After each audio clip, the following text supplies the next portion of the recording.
Netcasts you love. From people you trust. This is Twit. Hi, this is Leo Laporte, and this is my Tech Guy podcast. This show originally aired on the Premier Networks on Saturday, May 11th, 2019. This is episode 1590. Enjoy. The Tech Guy podcast is brought to you by Carbonite, the premier data protection platform for business with customizable cloud and hybrid backup for your servers. To learn more, visit carbonite.com. Well, hey, how are you today? Leo Laporte here. It's Tech Guy time. Time to talk tech. 8888 Ask Leo. That's the phone number if you want to talk about computers and the internet or home theater or digital photography or smartphones, smart watches, anything with a chip in it. Phone number is 8888 Ask Leo. 888-827-5536. That's toll free from the U.S. or Canada. Love our Canadian listeners, so come on in and call.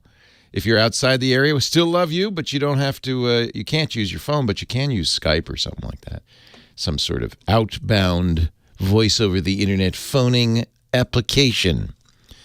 888-827-5536. All right, I'm going to stop saying that. You got it?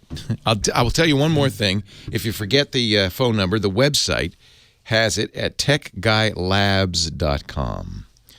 techguylabs.com. And I'd love to hear from you, either on the phone or you can leave comments on the website. And by the way, there's no sign up for that. There's no charge. You're more than welcome to use it. Well, we had a couple of big events this week in the technology world. We had Microsoft and Google both had their developer conferences. Microsoft calls theirs Build.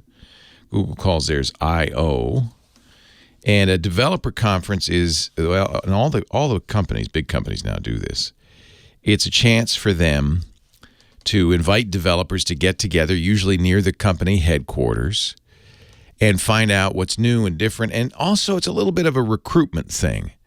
Here's why you should be developing software for our stuff, our platform, if you will. So it was interesting to watch the two back-to-back, and they really shouldn't schedule them back-to-back like this. They've done that 2 years in a row, and it makes it hard for somebody who wants to develop for both, frankly. But they did it, and so Monday we watched the CEO of Microsoft, Satya Nadella, come out and do his thing. And a couple of takeaways, I would say, for non-developers from what Microsoft announced. First of all, forget Windows. It's over. You could probably say, you could call it, yes, it was May 2019 when Microsoft finally said, yeah, we don't really, Windows, yeah, it's... We don't really care anymore, which is funny because, almost 1 billion people use Windows 10. More than 2 billion use some version of Windows. It's certainly out there. It's certainly in use. It is the most popular operating system in the world, no question about it. But they barely talked about it. They really talked and are more excited about cloud. And it's Microsoft's acknowledgement that the world is changing. And it's hard sometimes for us as fish that live in the sea to see the ocean that surrounds us. It's hard for us to even see what's changing. But I think if I describe it to you, you might say, yeah, I guess that's true. You use probably a computer. I mean, otherwise I'm not sure why you would listen to me. But that computer might be the phone in your pocket. In fact, it's very likely to be that phone in your pocket more than anything else. If you have a laptop or desktop, it could be running one of 4 different operating systems. Could be Microsoft Windows. That's totally dominant. Number 2 would be, I would guess, Mac OS, although a close runner-up would be Chrome OS, the Google operating system that is really very limited but very secure. And then there's a 4th choice, kind of out there in left field, Linux, which is a free operating system. It's what we call open source. Anybody can develop for it. Anybody can use it, and they don't have to pay a fee, and it spreads virally, and it's an interesting concept. And one of the things Microsoft announced Well, I'll get to that in a second. We'll get to that in a second. I want to complete the thought about why it's not the operating system is no longer important. Almost, everything you do on any of those platforms, Android, iOS, Microsoft Windows, Mac OS, Linux, almost everything you do is really on the internet. You send and receive email. And you probably do it, in most cases, on a web page. You look at web stuff. On mobile devices, you're using apps, but often those apps are just really a frame, a box around a website. The internet is really taking over, and the internet doesn't care what operating system you're using. The internet is it's the cloud, and it's out there. And I think Microsoft has realized we no longer can count on people to say, oh, I have to have Windows. Really, all they say is, I have to have a browser. And it has to work with every site that we use, and that's probably it. So they're pushing a cloud solution they call Azure, like the blue Azure, blue sky, Azure. They are by far, not the number one cloud solution out there. That's easily Amazon. Yeah, Amazon. In fact, Amazon's big business is not selling us stuff, or delivering it, or even putting TV shows. It's Amazon Web Services, AWS. It's not only the big money maker, it's the 100-pound gorilla in the sector. In fact, when you're on the internet surfing around, almost the vast majority of sites you're visiting are running on Amazon. It wouldn't say it, but they are. Trust me. And truthfully, it doesn't matter how you get there, whether it's Windows or Chrome OS or an iPhone. It doesn't matter. So that's the future. And Microsoft's number 2, Google's number 3 in cloud services. There are a lot of other companies involved in cloud services. Microsoft says that's our future. Even Apple is saying, our future is, they use the word services, same thing. It's buying music, TV shows, and apps on the cloud. It's storing software on the cloud. It's buying stuff through the cloud. That's where all the money, the future is. Even for a company like Apple, that's a hardware company, that's where the future lies. So Microsoft kind of acknowledged that by kind of not really pushing Windows particularly. They used to say, when Satya Nadella first became CEO 5 years ago, and this was a big change from the old CEO, Steve Ballmer, they used to say, Microsoft wants to be everywhere its customers are. That was a code for, whatever you're using, we want you to use our stuff. And he used to add at the end of the sentence, but the best experience will be on Windows. He hasn't said that in a while. It doesn't matter anymore. It really doesn't. Now, yeah, it's still the number one operating system in the world, although I imagine iOS and Android. Android's probably number one. Google announced the next day that there were 2.5 billion devices today running Android actively. That's a lot. That probably does make it the number one operating system out there. Android, by the way, is a Linux. Just to throw a curveball at you there. It's based on Linux, as is Chrome OS. So 2 of those 5 or 6 operating systems everybody uses, or 3 of them are Linux. Google also doesn't care, but Google's starting to win because one of the things Microsoft did is they said, well, we make this browser for Windows called Edge. We wanted people to use it. Nobody used it. So we're just going to base it on Google's Chrome. We give up. Even the browser you use won't be really a Microsoft exclusive. And then they said something really weird. They said, we're going to put the Linux kernel on Windows. And that's not for you and me. That's for developers. People who, for years, have said, we can't develop on Windows. Too hard. I want to use a Unix box like Macintosh or Linux. I'm not going to develop on Windows. So Microsoft said, well, all right, fine. This is a huge change.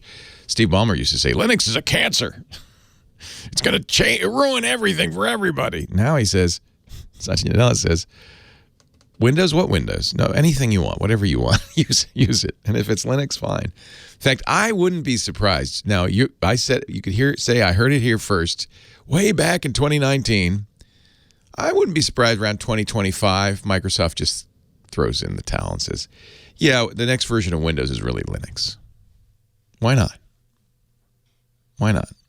Why spend all that energy developing something nobody cares about anymore?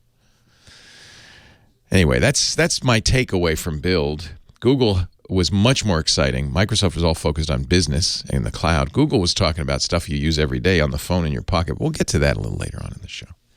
because I do want to get your calls. 8888 Ask Leo is the phone number. 888-827-5536. That's toll free from anywhere in the U.S. or Canada. Give me a ring. Kim Schaffer's standing by. The website, everything you need is there. It's free. It's open. Use it throughout the week. But let's get to your calls right after this.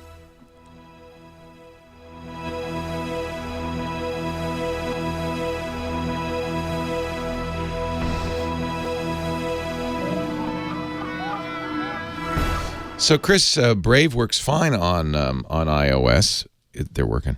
But just remember, it can't be your primary browser. Apple doesn't allow that.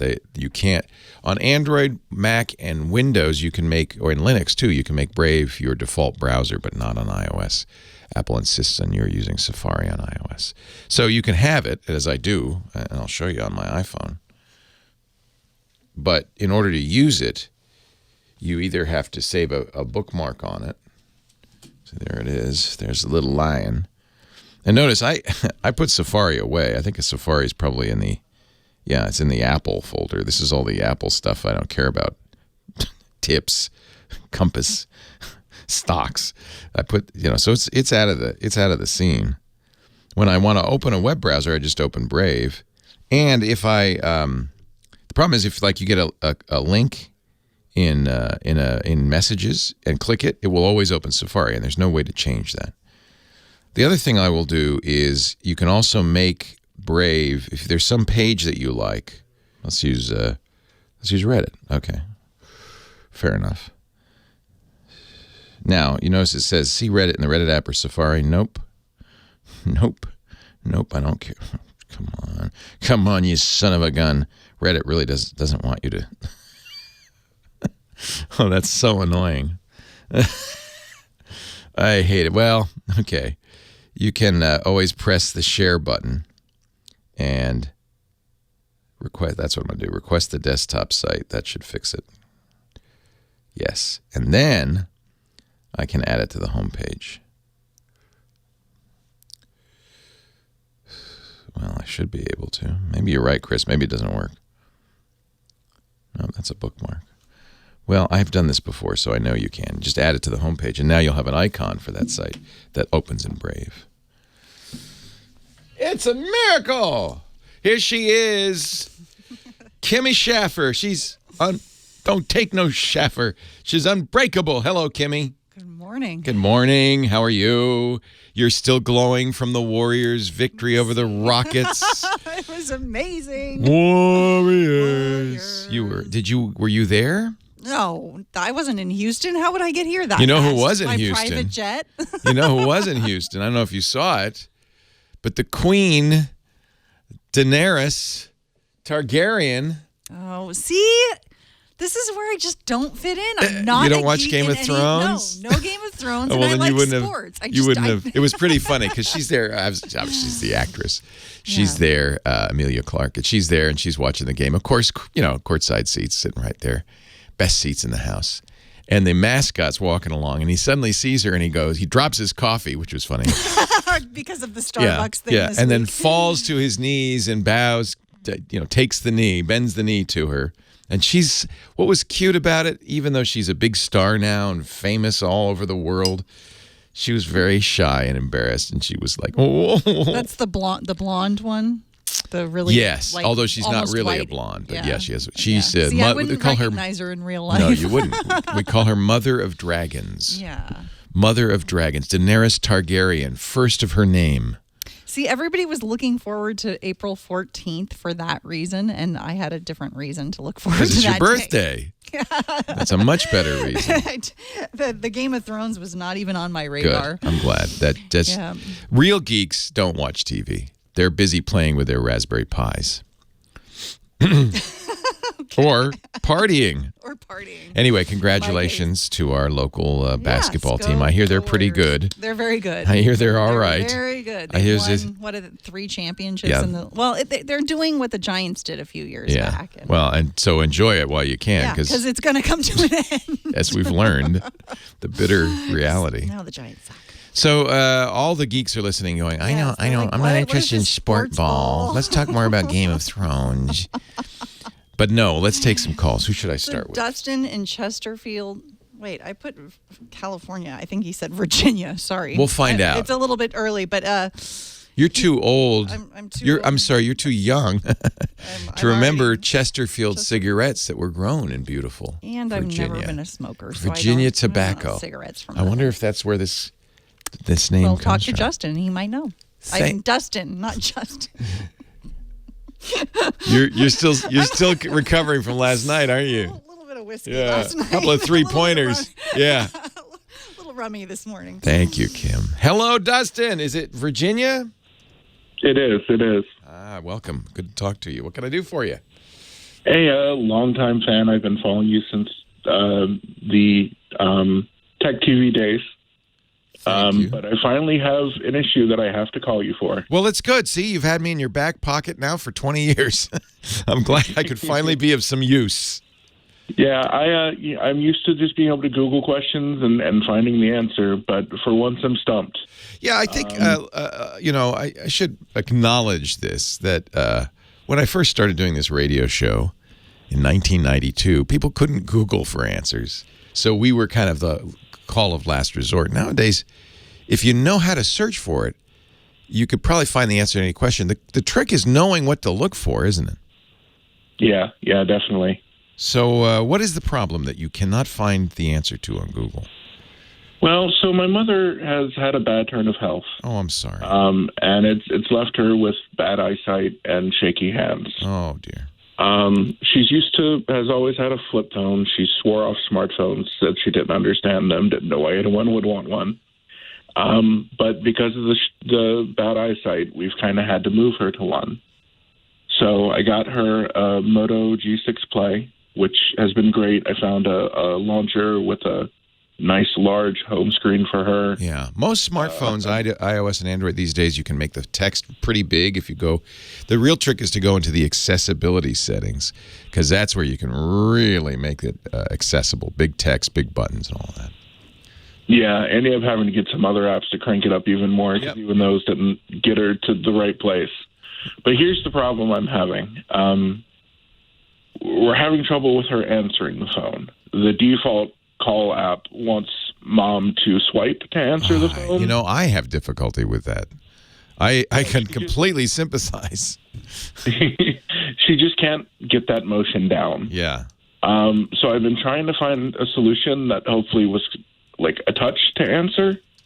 I've done a bunch of research. I've scoured the Play Store. I found apps that you can wave your hand in front of it to answer or speak to answer. Yeah. But no, touch a button to answer. So, this is part of the problem with so-called Android phones. They're not all the same. And I haven't used a Moto G6 in a while, so I'm not sure in the settings. On many Android phones, Samsung, for instance, there is a setting in call settings to select any key to answer calls. So you can have it be that when you press the power button, it answers the call, which would be easiest probably for her. You can even have it auto answer. So that would be, I'm not sure where it is on the Moto or if it even is on the Moto. And this is kind of the problem is, every Android phone, the manufacturer has, added some stuff. The reason that those are never the default is because of people, answering while it's in their pocket. But that's not a problem for your mom. Your mom you want to make it as easy as possible. She's not going to accidentally answer it. The problem is she can't really answer it.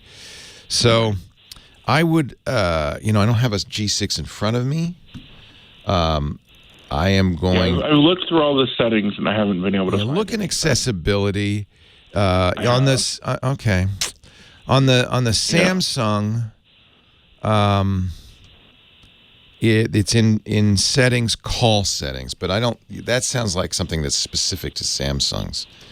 So, and then there is one where I've seen on every Android phone where it just auto answers. They may have taken that out because of the number of robocalls these days. Nobody wants to answer it, everybody who calls.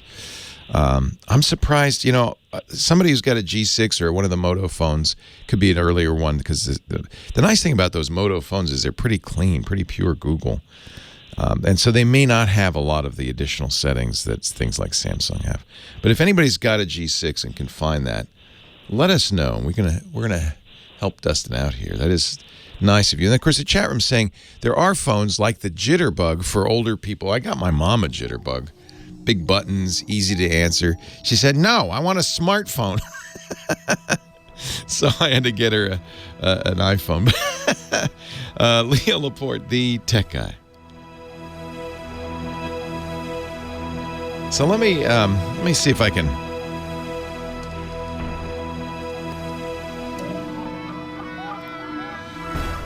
Let me just see if I can find ways to answer these. If you've done a pretty thorough scour. Mm-hmm. Yeah, I looked into the Jitterbugs, but we weren't crazy with the service that is connected to it. Yeah, and honestly, it was like my mom. She said, "Well, even though I'm 86, I don't want a dumbed down phone. I don't, I'm not." So she really didn't enjoy it. She really wanted a smartphone, and what she's got is one of the bigger iPhones, and that's pretty. The nice thing about the bigger phone screens is they are easier as your eyesight starts to go. Let me see. Yeah, that's why we went with the G6 because it has a nice screen and it was economical. Because it's a very facility she's in. We're worried about it walking away. Yep. So we wanted to get something cheap. Oh, you're such a good son. I love it that you're doing this. I'm just looking through the settings on the G6. Anybody in the chat room? So, settings, accessibility, interaction, and dexterity. Single tap to swipe. That will mean that when she sees that answer button, she just taps it. That's not on her phone. You don't see settings, accessibility, interaction. Settings, accessibility, but there's. You don't see an interaction or dexterity. Interaction controls. I have switch access, which is something to do with Bluetooth switches. Yeah. Click after pointer stops moving. Power button ends call. Right. Auto rotate screen and touch and hold delay, and those are the only options under interactions. Interesting. Huh. Well, we're gonna. I don't see anything either. I could see, why you're wanting some help on this. Looking at the chat, a lot of people are saying use voice, but unfortunately, her voice is not a reliable source either. She's having talking issues. So. Yeah. We really want to get this working. Let me ask you this: is there an economical Samsung? Because I did some searches and they all seem super pricey. I mean, maybe not for smartphone world, but there are a lot of. In fact, what you could do is look for a refurbished S6 or S7, one of the older ones. That would be one way. But you already got the G6. Let's figure out a way. Gosh darn it! Let's figure out a way to answer this. Change your phones, sounds, hearing aids. I'm looking at the manual at this point. I would be shocked if it's not in there. So so look in the Play Store. Somebody's suggesting an app called Hands Free Answer. That's an app in the Play Store. All right. And that really might end up being, if there isn't the setting would be the best way to do it. But if there isn't that's one of the nice things about, you'll never get something like this on an iPhone because Apple won't let you, do third-party apps that access other apps. But let's see. Yeah. I tell you, at this point, I'm getting to the point of just teaching myself how to code for Android. Wow. What I need. Wow, you are really, that's dedication. And actually, it'd be a lot of fun. Yeah, hands-free answer from Sure Motion. Automatically answers incoming calls when you detect you're driving a vehicle. Well, that's not. But, if that exists, somebody's going to have something like that. Hey, I got to run. Thank you. Good luck. And keep listening because somebody will come up with this. Bump, dear bump. It's time for Scott Wilkinson, our home theater geek. Hello, Scotty. Hey, Leo. How you doing, man? I'm doing great. I just want to mention something for Dustin, our last caller. Was looking for an easy way for his mom to answer her Motorola G6. And I don't know why I didn't think of this, but somebody in the chat room did. And the good thing is Scott's a perfect guy for this. Get her a Bluetooth speaker that she pairs to the phone. And almost all of these Bluetooth speakers have Let you start and hang up calls and answer with calls. a button. You bet. Yeah, with a button, with a simple button. Plus, it'd be great for her because she'd hear the call better. And generally, if you have good Bluetooth speaker, I use one called the BO Play from B&O, B-E-O-P-L-A-Y. I really like it. Really great, but probably pretty expensive. You would think. From Bang & Olufsen, I would think. You would yes. think from B&O, but the little ones I think are under $100. They have a variety of different ones. The BO Play, well, no, I take it back. Boy, they are not cheap. It's $175. That's awfully expensive. But there will be, right? Because you review these for your column on Tech Hive, I know.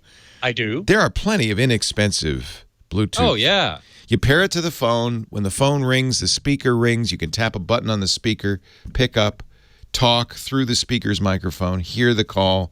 I think that's a perfect solution. So thank you to user 4703 in our chat room. What do you want to talk about today, sir? Yeah, well, listen, next week is a super geeky conference that I wanted to mention. It's right in your neck of the woods, actually, San Jose, California, called Display Week. It's put on by the Society of Information Display. Ooh. And it's super geeky, man. They have conferences and seminars on all manner of display technologies, particularly display technologies of the future. What now is this? When you say display, is it TVs or is it more than just TVs? It's more than just TVs. Okay. It is TVs, but it's also monitors, it's VR, it's projectors, it's just about anything that can display anything is in this conference. Now, one of the technologies that I follow pretty closely, and in fact I just wrote a big article about it for, believe it or not, AVS Forum. So if you go to the AVS Forum homepage, you'll find an article called Electroluminescent Quantum Dots Are Closer Than You Think. So I thought we had quantum dots. This is something. We do. This is something new. Well, it's a new application of quantum dots. Okay, so quantum dots are nanoscale particles. They're like 2 to 10 nanometers in diameter. They're smaller than DNA molecules. And when you hit them with a certain amount of energy, they emit visible light. So these are direct view as opposed to LCDs. Well, quantum dots up till now have been used in LCDs. Right. They're really used in the backlight. Right. So all LCD TVs need light to pass through the LCD layer and then through some color filters, red, green, and blue color filters to create the image. But what electroluminescent quantum dots do is direct emission, like OLED. So really what we're aiming towards is a direct emissive display like OLED, but maybe 4, 5, 10 times as bright. Wow. With none, well, OLEDs neither have off-axis problems. You know, if you look at an LCD TV and you move off from the center toward the side, right, the picture degrades pretty badly in most cases. With OLED, it doesn't. And with this new electroluminescent quantum dot technology, it doesn't either. And it's really bright. It can, so for high dynamic range, it's critical. It's so cool. Plus, you can maintain saturated colors at very high brightness. With OLED, as you get brighter and brighter and brighter, the saturation of the colors decreases, and until at the very brightest, you really only can see white for the most part. So, but with quantum dots, electroluminescent quantum dots, you can get super bright and still see saturated colors. So there are a lot of great advantages to electroluminescent quantum dots, but there are a couple of problems. One of which is they're not ready for prime time yet. They're still under development. They don't have the performance of the types of quantum dots we see now in Vizio TVs and TCL and Hisense, and a bunch of companies are using what are called photoluminescent quantum dots. So you still have a backlight. It shoots light through the quantum dots. The quantum dots then make red and green. The light coming through them is blue, and then they combine to make white. It's very complicated, but it's still very bright. But these electroluminescent quantum dots are going to be super, super cool. We're not going to see product for a couple of years, but at this Display Week conference, a company called Nanosys is delivering a paper on their state of the art, the state of their research into electroluminescent quantum dots, which leads me to believe we're going to see TVs with this sooner than we thought. It's going to be a year or two, couple of years probably before we see them. But when we do, it's going to be like, whoa. Wow. It's going to be amazing. It's going to really be amazing. So I wrote a piece about the state of the art of electroluminescent quantum dots on AVS Forum. And if you want to get geeky, go check that out, because it goes into detail about exactly what quantum dots are. If you don't really know what they are, and we don't have time to really get deep into it here, but if you are interested in this technology, which is really fascinating. And why are they called quantum dots? Because they actually use quantum phenomena, quantum effects. Because they're so small, they're right at the edge of the quantum realm, if you will. I mean, Ant-Man could sit on one probably. So QDOG, which is probably the best acronym in technology. Yes. QDOG is not your DJ at the club. QDOG is quantum dots on glass. Right. And that's still a photoluminescent. That exists today. Yes, in some computer monitors. Yeah. But exactly. And that is not. Is it direct view, or is it? No. Those are the still backlights. Correct. That's still using a backlight. Yeah. Then the next step is going to be what's called quantum dot color conversion, or QDCC, which takes the filters, the red and green filters in an LCD TV, and replaces them with quantum dots. So that's much closer to being directly emissive. But we're a few years off, then you think, from the final truly version, electroluminescent. QDEL, QDEL, QDEL, which sounds quantum like, dots, electroluminescent. Sounds like your robot classmate. QDEL, what is the answer to that question? Well, so you want to read all about it, avsforum.com. And, of course, Scott is a regular contributor at techhive.com, and he joins us every week. He's our home theater geek. And so this isn't something we're going to look for next year in our TVs. Maybe it'll be a few years off. Although Vizio is introducing, I'm going next week to a Vizio line show and see their latest TVs, most of which are based on quantum dots. So it's becoming a much more mainstream technology. Wow. Yeah, exactly. It's kind of amazing that we're operating at the quantum level for these things. At the quantum level. Yeah. Isn't that amazing? Yeah. I just find it fascinating. I still like my OLEDs the best. Well, yeah. Yeah, and my plasmas. Just can't get super bright. Yeah. That's one of the only real problems with OLED is it doesn't get super bright. So I turn out all the lights, and then I watch. And you'll be fine. Dark and you watch shows. Game of Thrones. Really dark shows. Scotty, always a pleasure. Thank you for joining us. Always a pleasure. We'll talk again next week. 8888 Ask Leo is my phone number if you want to talk. Don't ask me about QDOG. Or QDCC, or QDEL, but you can ask me about anything else with a chip in it.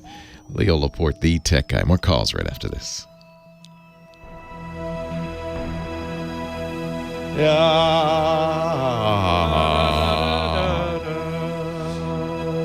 Song. I'm not getting rid of my Tesla. The lease runs out in July. That's. Oh no! Really? Well, yeah. I think this is smart to lease one of these things because technology is changing so rapidly still. Yeah, that's true. You're right about that. If I had bought it and it was when the Model X first came out, I would be missing out on the most, on platform 2, the hardware platform 2, all the new technologies that are building into those cars. So, yeah, I don't know if I'm going to. Next year is going to be even. Well, more that's so. the problem. So I think we'll lease again. As long as I have a business, it's economical to lease, and I'll probably just keep leasing. That makes sense. Yeah, but I'm looking at the Model 3. But there's so many choices now. That's what else has changed in 3 years. There's a lot of companies. So we'll talk about that tomorrow. Do the other? I mean, electric car. The Tesla has the greatest range of any of them. No, right? no, not even close. No? I thought it did. No, there are 300 plus mile cars right now, and almost everybody's doing what mine does, which is 240. But it's also not critical for me. I'm not typically drive. I mean, even if I drive to the airport, it's 110 miles. So and back. So I'm fine. I don't need. Oh, that a round trip 110? 110 miles to SFO. Oh, okay. So that's the longest trip. We took it up to Tahoe, and there's superchargers on the way. And so, but yeah, there's Teslas that do 300. So it's not. All right. Well, I'm looking at the Audi Pass possibly. Yeah. Oh, okay. Yep. All right, all yours, Scotty, for a few minutes, and then you're going to be here for the top of the hour. You betcha. And then next week you're going away. No, next week you're going away. Oh, that's right. I knew somebody was. Okay. Yeah, 2 weeks from now I'm going away. 2 weeks you're going away. Okay, got it. But we already recorded for next week. I know. Yeah. For next week. Yeah. Thank you, Which sir. is in a way too bad because I would love to report on this Vizio thing that I'm going to next week, but I'll do that when I get back. Yeah. Nobody knows. It's fine. Yeah. Right. Exactly. It's not like everybody goes, well, God, the Vizio thing happened. We got to get Scott's take on this. I don't know. No, that's true.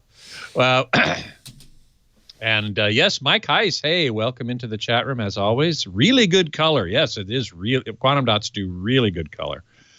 UJ is asking, should OLED panel manufacturers be concerned about electroluminescent quantum dots? Yes, they should, which is why this paper that I mentioned that's being delivered at Display Week is co-authored by scientists from Nanosys and LG Display.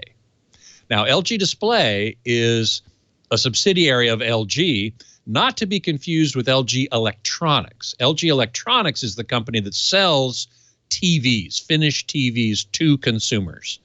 And they're big on OLED. But LG Display is the subsidiary that manufactures the raw panels and does the research and development into the underlying technology.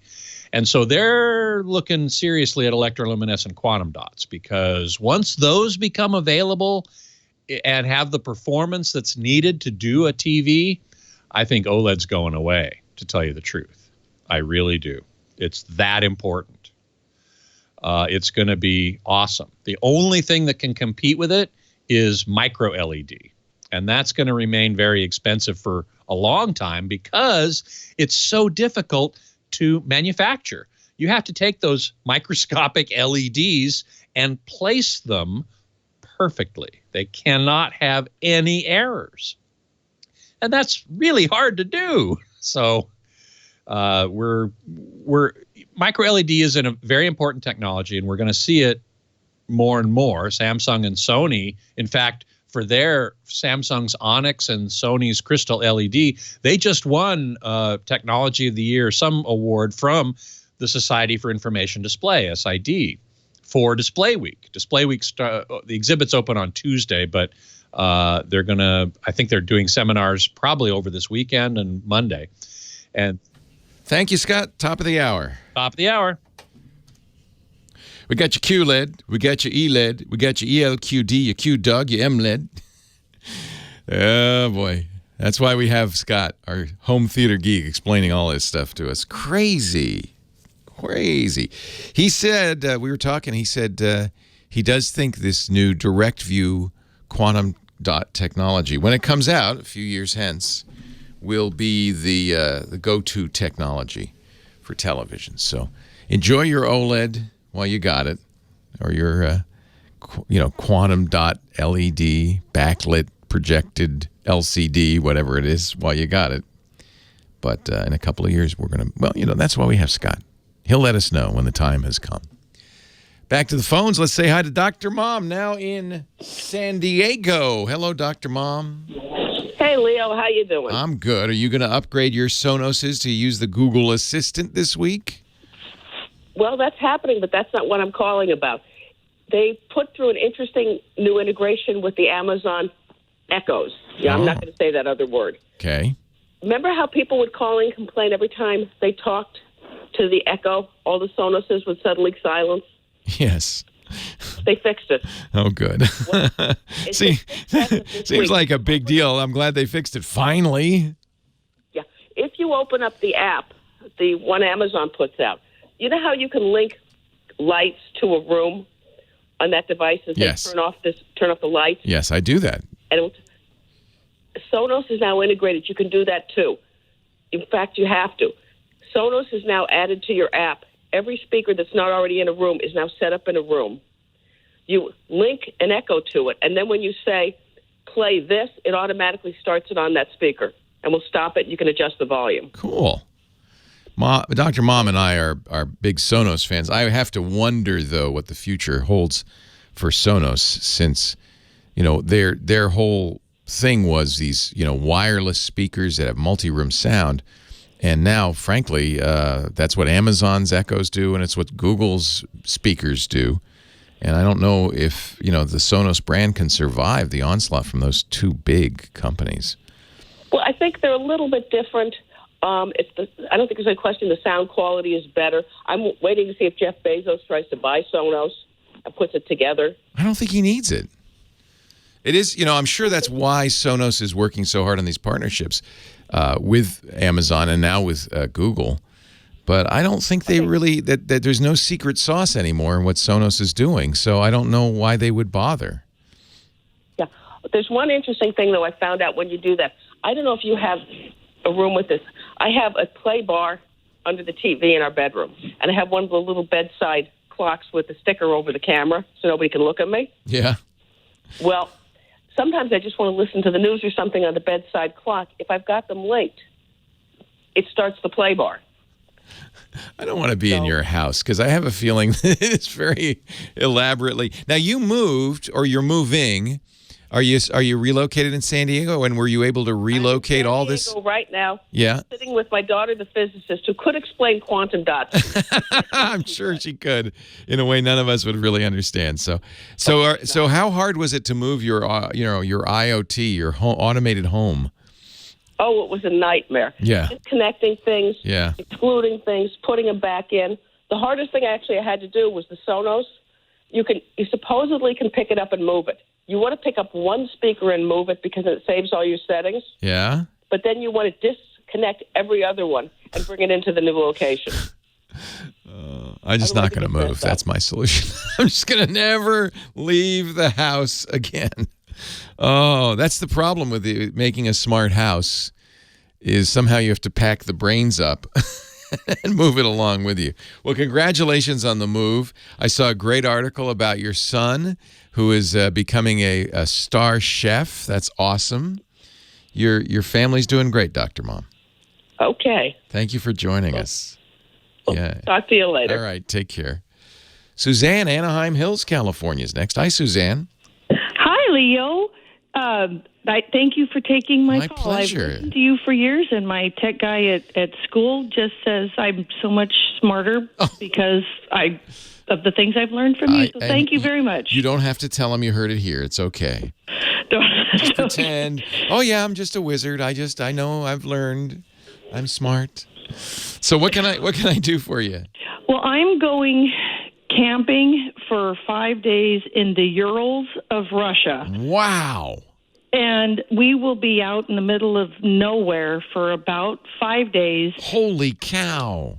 Yeah, I'm really looking forward to it. How did you come up with that? That sounds so cool. Oh, great birds, great wildlife, great scenery, just sort of the chance kind of opened up, and it's like, that's nice. I've always wanted to go. Nice. Yeah. Well, good. I hope you don't see any Cossacks out there, but have fun. That's going to be great. Yes. Well, the reason that I would like your input is I have a Galaxy S9, and since we will be out of civilization for 5 days, I'm not sure about being able to charge the phone, to keep it charged. I want to make sure that we maintain any privacy. I only want to use my phone really when we're in the cities. I will be in Yekaterinburg and in Moscow. You may not be able to use it in the mountains. I don't know if they'll have coverage out there, so that might just be, the way it is. I know I won't be able to use it when we're out in the middle of nowhere, but in the city, I just want to be able to send a text home that said, I'm here, we're back. Who's your carrier? Who's your cell phone carrier? Verizon. Okay. So Verizon does, for a long time, they were the most expensive phone to travel with. In fact, for a long time, they didn't even make phones you could travel with. You'd have to go to Verizon and say, I need an international phone, because they are a CDMA carrier. But now that they've moved their entire system over to LTE, you should be able to use a Verizon phone anywhere you go in the world using LTE. So as long as your phone supports LTE, and it probably has a SIM chip in it. But what's your phone? Should I check with Verizon and let them know that I'm going? Yeah, it wouldn't hurt. And then what they have, the way Verizon does the, it used to be, it was just really expensive. I think you'd have to buy 250 megabytes for $100 or something like that. But now they do unlimited day passes. Yeah. And that's like $10 a day, and it's very affordable. And the nice thing for you is you could just buy it on the days you're in the city. Okay. And you can buy it on the phone. While you're there, you say, turn on, they'll send you, as soon as you get to Russia, they'll say, oh, welcome to Russia. By the way, you can buy a day pass. Save that text, because there'll be a link.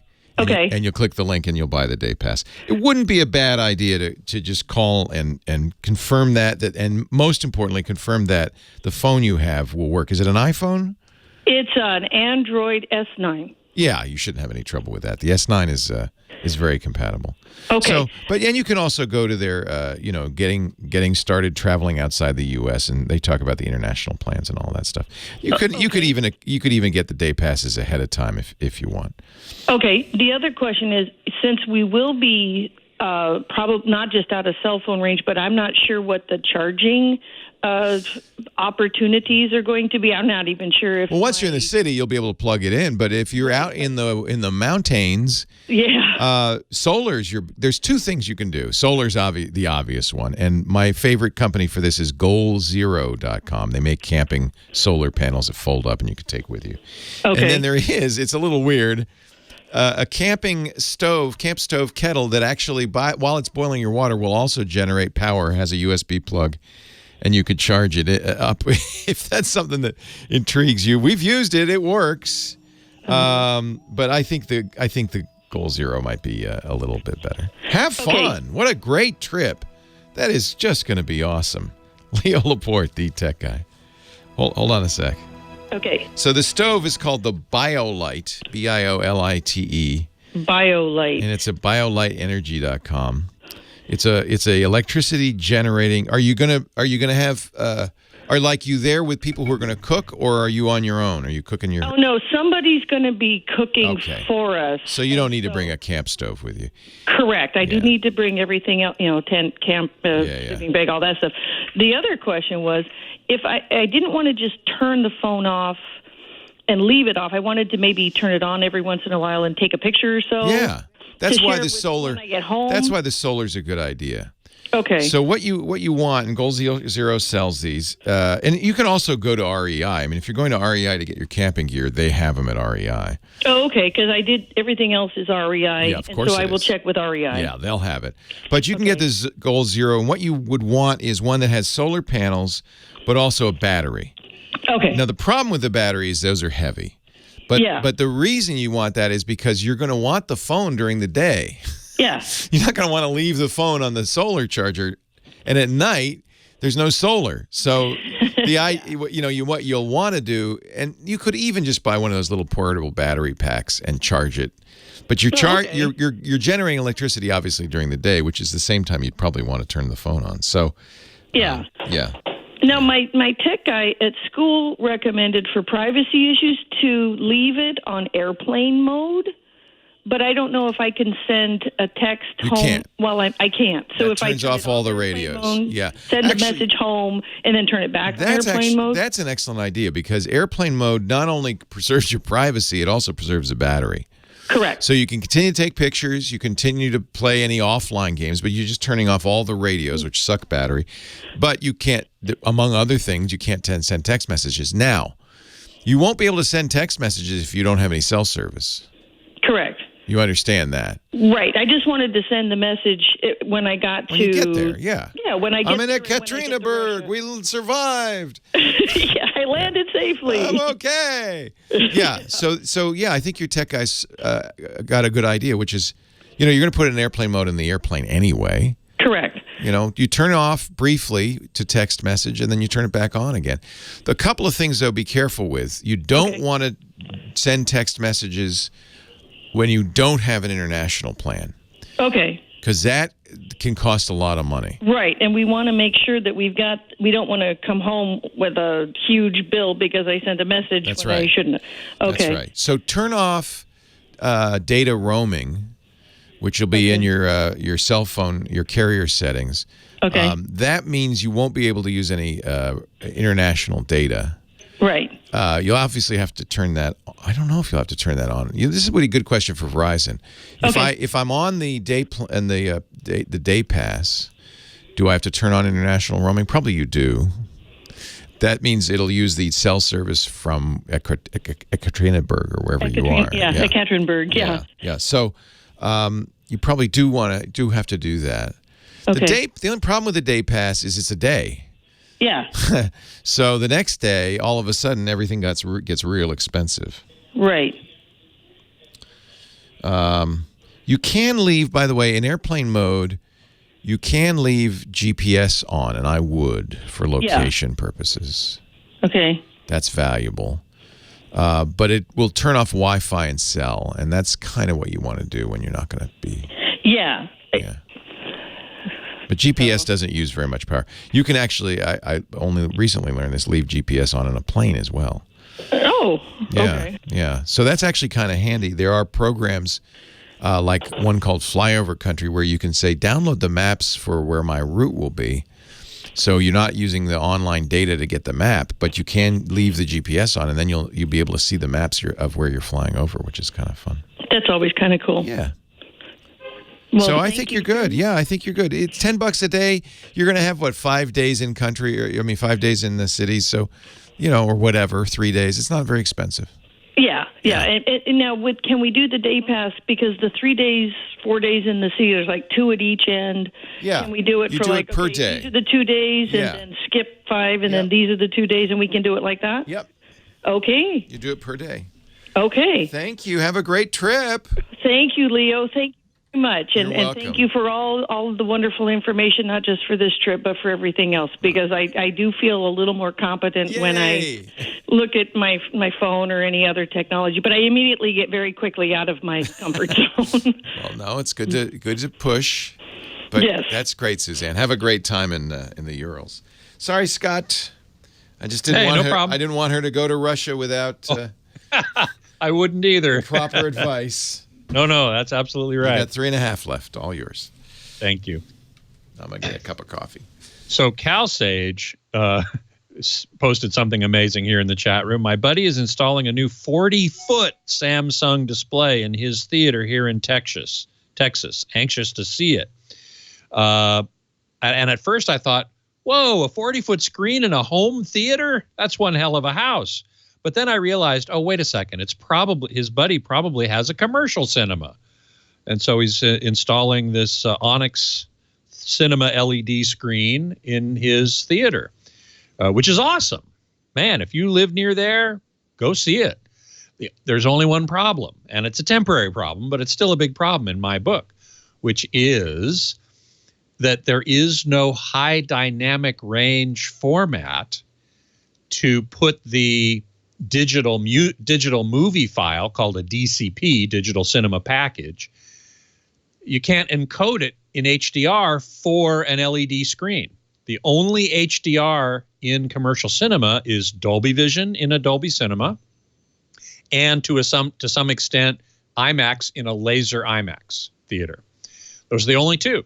And so we have a Samsung LED screen here in LA, but they only show it in standard dynamic range. You can't go and watch a movie in high dynamic range, which an LED screen is perfect for. I mean, it gets really bright. It can get really black.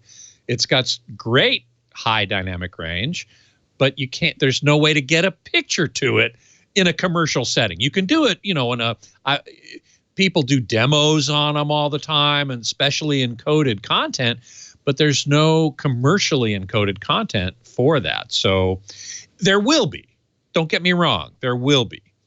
There's a company in France called Eclair Color that does a high dynamic range format that may become the standard for things like LED screens. I hope we get something sooner than later, because I really want to see high dynamic range on those LED screens. So, boy, when Cal Sage, when your buddy gets it installed, even if it's not high dynamic range content, maybe he'll have some special demo content or something.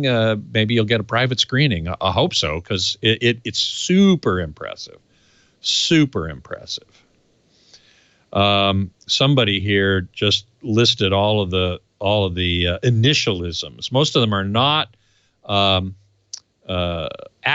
Acronyms are letters, the first letter of a series of words that form a word. So QDog might be considered an acronym. CEDIA certainly is. But IBM is an initialism because you don't say a word. CES is an initialism because you don't say it as a word. You say the letters. So, and here we go. Thank you, Scotty. Have a great week. Actually, Thanks. have a great 3 weeks. I won't see you. 3 weeks. I'll see you in 3 for a month, weeks. practically. I know. Thank you, sir. Thank you. Take Have a care. safe trip to the graduation. Thank you. It's just down the road, so I'm sure I'll be fine. Well, that's not bad. Okay. We got carbonite. Well, hey, how are you today? Leo Laporte here, the tech guy. Yes. Time to talk tech, computers, the internet, home theater, digital photography, traveling to the Ural Mountains. 8888 Ask Leo. That's what I love these days. When I first started doing this show, and I mentioned earlier that I've been doing a computer call-in show since the early 90s. And when we first did it, really, besides being for like crazy enthusiasts, there was no internet, it wasn't in widespread use anyway. And so it was really, it's kind of like talking about calculators, how do I get my computer to print? What's a modem? I guess we had modems then, but they weren't very common. And when we did, we weren't calling the internet. We were calling like CompuServe and Genie and, these private services. But what's fun now, here we are 37 years later, or whatever it is, 27 years later. We're talking about these days is life. Technology's everywhere. So when we're going to the Ural Mountains, we got to know, how do I bring my tech with me? How do I keep it charged? How do I connect it? It's part of our lives. It's no longer just the crazy enthusiasts who are using this stuff. So it's kind of fun for me to be part of this transition. It's turned into it's gone from being kind of a geeky, bits and bytes talk to sociology and psychology. 8888 Ask Leo. We write everything down as I say it and put it on the website, techguylabs.com, techguylabs.com, and that's free, no charge to use it. And if you've got a suggestion or a tip for any of our callers, I've been thinking more about Dustin's issue. His older mom, eyesight's not great, but more importantly, manual dexterity is not great. He got her a nice smartphone, the Motorola G6, which I recommend to a lot of people, but she's having a hard time swiping up to answer. That's how you do it on Android. You have a little dot it's 2 dots. You have a red dot and a green dot. Red dot, swipe up to hang up. Green dot, swipe up to answer. But that's a lot of work. Many Android phones have settings that allow you to change how you answer the phone. Apparently that G6 does not. But it struck me the best thing, and it might be really a good thing for her to have anyway, would be a small portable Bluetooth speaker. You can keep it plugged in. Even the battery-powered ones, you can leave them plugged in if you want, so you don't have to worry about the battery life. And almost all of them have a button or some kind to answer. In some cases, you can even answer with the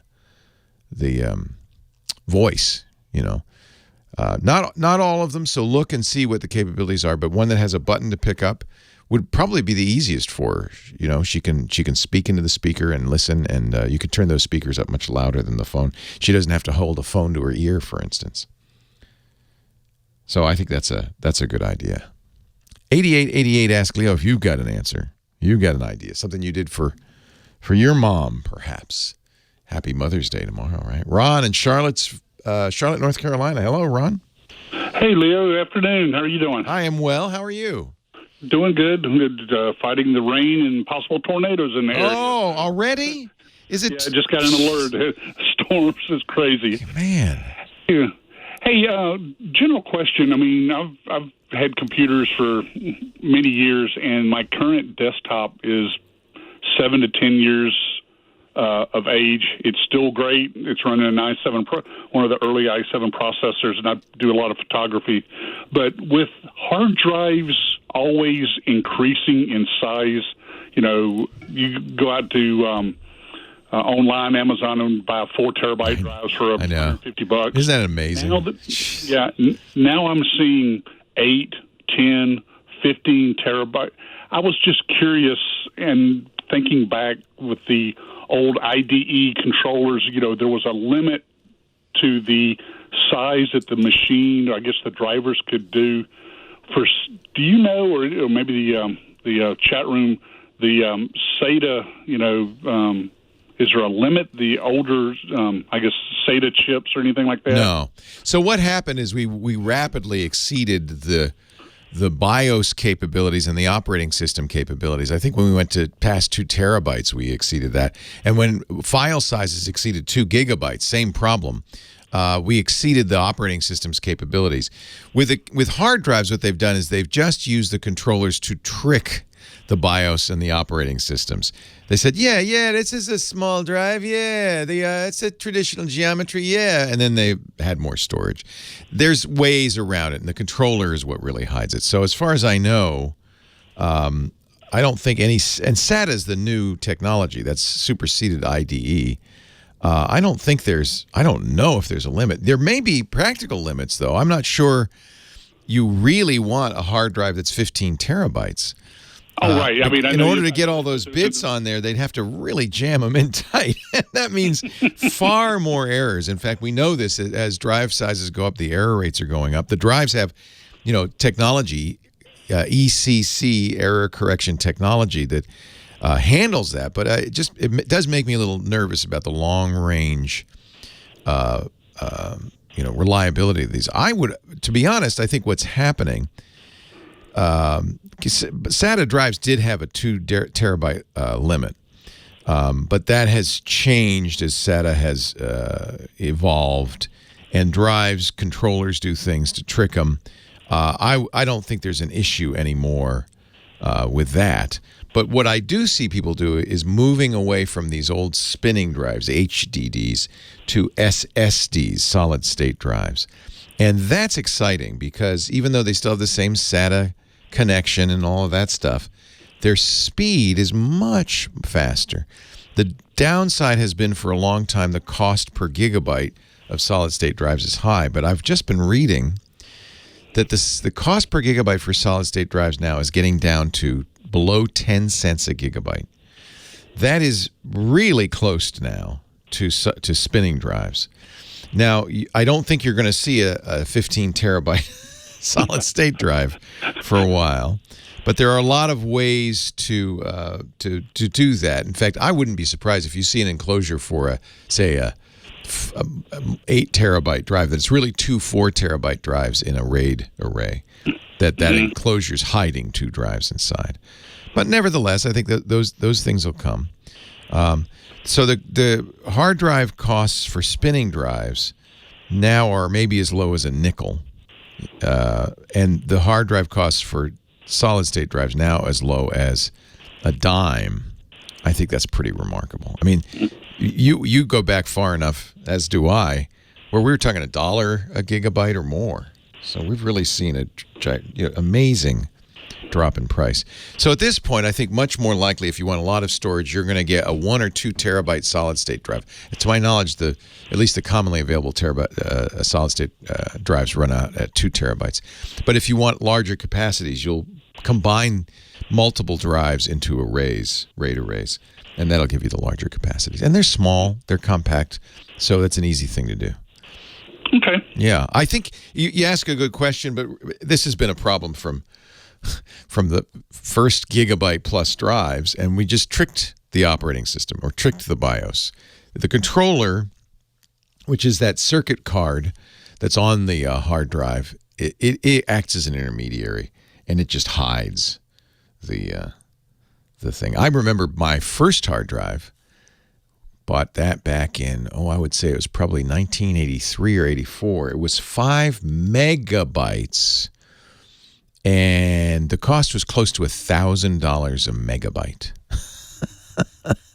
So we've come a long way, baby. And that's one of the reasons you see these giant, storage amounts, because it's cheap. I don't know really if we need it. Do we have that much data? I guess. When drives are really big, storage capacity is so high, we don't make any effort to throw out data. Is that a good thing or a bad thing? Our old studio had a 10,000 square foot basement. Sure, that was convenient, but we also accumulated a lot of junk down there when we moved. We had to throw out a lot of stuff. I'm not sure it's a great idea to have giant hard drives. There's a discipline in having only a terabyte or 2. 8888 Ask Leo. Leo Laporte, the tech guy. We're going to take a break, come back. More calls coming up. Can I talk about our sponsor for the podcast briefly? Because I really want to make sure that they get their mention in here. We're talking about, of course, Carbonite, the premier data protection platform for business. If you use one provider for server backup and then another one for endpoint protection, your laptops and your phones, maybe a third one to protect those critical systems, that's too complicated. Something goes down, who do you call? What you need is a single vendor solution, one number to call, or as they used to say, one throat to choke. If there's a problem, that's Carbonite. Although you won't want to choke their throat. These guys are great. Award-winning customer service there every day of the week. If there's ever a problem, you call them and they will get you up and running. Business is a whole different kettle of fish. It's not just backup at business. You need, of course, scalable, secure server backup solutions, but you need the flexibility to use it the way you need it. Flexible deployment models, flexible recovery options. For instance, most home users would never need real-time replication and cloud failover, but in a business where every minute of downtime is revenue out the window, revenue you'll never get back, you might want high availability backup. That's what they got. But you don't have to use it. They have standard backup for physical drives, but also for virtual machines, even for cloud-based environments. By the way, that's a useful thing. If you ever want to move from one cloud to another, Carbonite's got your back. They support over 200 operating systems, applications, and platforms. We mentioned the enterprise-grade endpoint protection. That's important because your data isn't just here on premises. It's out there on laptops and phones. You need remote wipe. You need bandwidth management. You need end-to-end block-level encryption. Carbonite's got it all. Combine various Carbonite technologies to build a perfect, comprehensive single-vendor solution that's just right for you, for your workloads, your risk tolerance, your business objectives. Carbonite will simplify your environment, eliminate gaps in your data protection, reduce costly redundancies, and as I said, they're there 7 days a week.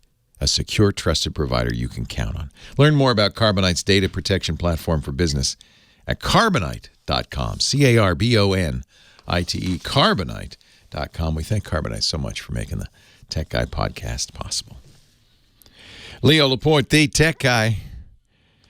I'm going to find you. 8888. Ask Leo, the phone number. If you have a question, a comment, a suggestion. Website, techguylabs.com. Doug in Encinitas, California. Hello, Doug. Yes, sir. How are you? Yes, sir. I'm great. How are you? I'm good. Good. I'm of the ancient order of cord cutters. When'd you first cord cut? I don't know, about a year ago. Yeah. You're a pioneer, that's for sure. But I'm ancient, so, together. Oh, you're ancient, not the cord cutting. I get it. Okay. There's one thing I'm not up on, which I'm going to ask you about. I have a Channel Master Stream Plus. Yes. It's just as good as it gets. It Yep. uses a little mini SD card, so we're able to record our over-the-air, the OTA. Yes. And it goes through Google Play because that way you get a 14-day guide, which is free. Isn't that's the biggest difference with the Channel Master? TiVo and others charge for the guide. Channel Master does not. Yeah. And the other thing is that it's a normal remote, meaning it uses a little light to, whatever. Right. But it also has the opportunity to use speak. You speak the voice search. Yeah. Now, do you use that a lot? I'm curious. Yes. Okay. Because more and more people are building speech into their TVs, into their remote controls. Everybody does it now. And I've used it. I use it with Siri on Apple TV a little bit. My favorite feature of Siri is the "What did he just say?" which is literally a command, and it will backtrack 30 seconds and then put subtitles up for those 30 seconds. And to me, that's the most useful speech. But honestly, I'm starting to think that one of the reasons Comcast, for instance, on their Xfinity X1 has a voice remote, and some of these others, is a little bit more nefarious. So I'm doing customer research. So maybe I'm wrong, because it sounds like you do use speech. Well, the only thing I use it for is search. I mean, that's all it does. Yeah. I'm a little worried that the companies are doing this. They're putting microphones in their TVs as well, as much to spy on us, and not by which I don't mean they're listening in on our conversation. When it's recording. Yeah, I don't. I'm not. What am I going to say? Well, no, and I don't think they're spying on our conversations. What they want, what they can sell, which is most useful to them, is there are two things: what you're watching, and they can do that by fingerprinting the audio. And secondarily, whether you're in the room when the ads are playing. And this allows you, if it's in remote. What I would do is the recorded program. This allows you. I understand. To get the head up. Yeah, no, I understand. They're giving you value, but I would look at the. And honestly, I don't care. You're right, but I'm bringing this up because I have this theory. I think the best thing to do is to look at the terms of service and see what information they collect and whether they say they'll sell it to third parties. And again, you probably don't care. Who cares? It's ratings, right? Look it up. If you don't, move on. Exactly. Whatever. But the deal is that this uses Bluetooth to do the voice stuff. Now, not having a smartphone, I don't need one. I don't know from Bluetooth. I don't know from Every Bluetooth. Once in a while. It's only happened twice. Yeah. It kind of bugs. Yeah. A screen comes up. I'm watching a movie. I'm watching whatever. And a screen comes up and says, Bluetooth would like to connect some number. Or, blah, blah, blah. Well, of course, I cancel it. But because I'm ignorant, I turn off the whole thing and then turn it back on. What the heck is going on? What's with that? Is that somebody's phone hacking in? Or it's not hacking. No, it's not hacking in. The device is as a internet connection. No. Into that. As a convenience, the device is periodically scanning, and if it sees a Bluetooth device, it offers to pair with it. I've seen this more lately. This must be a part of a new Bluetooth specification. In the past, you would have to, on both devices, actively turn on scanning and say, hey, I want to pair these two devices. Look for it. This does that. This does that. But lately, I've seen this. Right. But lately, and I think this must be part of the newer Bluetooth, maybe it's Bluetooth 5. It's probably also part of Bluetooth LE, low energy. It will, without your prompting, say, oh, I see something, which I find incredibly annoying, not to mention insecure. But you're right. You're stuck with it because if you turn off Bluetooth, it sounds like your remote won't work. No, it will. Oh, well, what uses Bluetooth? Just the voice. Okay, so you do care about that. So you can't just turn off Bluetooth. Those things will continue to pop up. I'm just wondering if somebody like a neighbor is seeing, my little... Well, the range of Bluetooth is 10 meters, 30 feet. Yeah, okay. So in theory, the TV, something within 30 feet of the TV, that's the other thing that's happened is everything has Bluetooth in it now. So when you get, practically any device, it's got Bluetooth in it. And so it may be that the TV is seeing that, or the channel master is seeing that. Look in the settings and see if you can dumb down Bluetooth, turn off auto pairing, or say, actually what you really want to do is turn off scanning. But I think this is a feature now of Bluetooth LE. And the reason Bluetooth LE, we like Bluetooth LE, is because it doesn't do that thing where you had to turn on both devices, turn on Bluetooth, scan for a device, find it, pair it, and all that stuff. Bluetooth LE just says, hey, I see a device. You want to join it? Which is what you're seeing. And that's very annoying. Okay. Well, it's, like I said, it only happened twice. So you might look in the settings to see if you can turn that auto pairing feature off. Okay. Yeah, I've seen my neighbor's Bluetooth device. Usually it's fleeting. Maybe the circuit, the conditions are just right. The ionosphere or something is bouncing on. Yeah. but so it can happen. It doesn't have to be within 30 feet, and that's probably why you only see it occasionally. Nothing really to worry about. It's just annoying. And I think this is the brave new world of Bluetooth, and I think particularly Bluetooth LE, which is auto pairing. And you're going to see more and more of this. It'd be nice if you could turn that auto pairing off. Look in the settings on the Channel Master. But I'm glad to get the plug. A lot of people really love that Channel Master. Leo Laporte, the tech guy.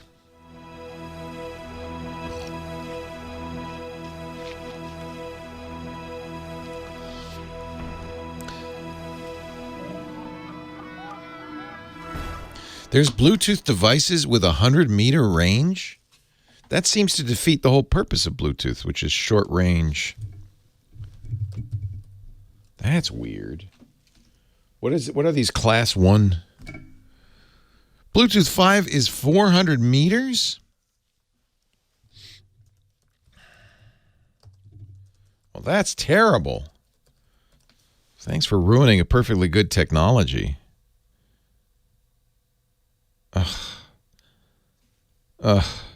Terrible. Hey, Johnny. Hey, Leo. How you doing? Now, what is that jersey you're wearing? You know what? This is.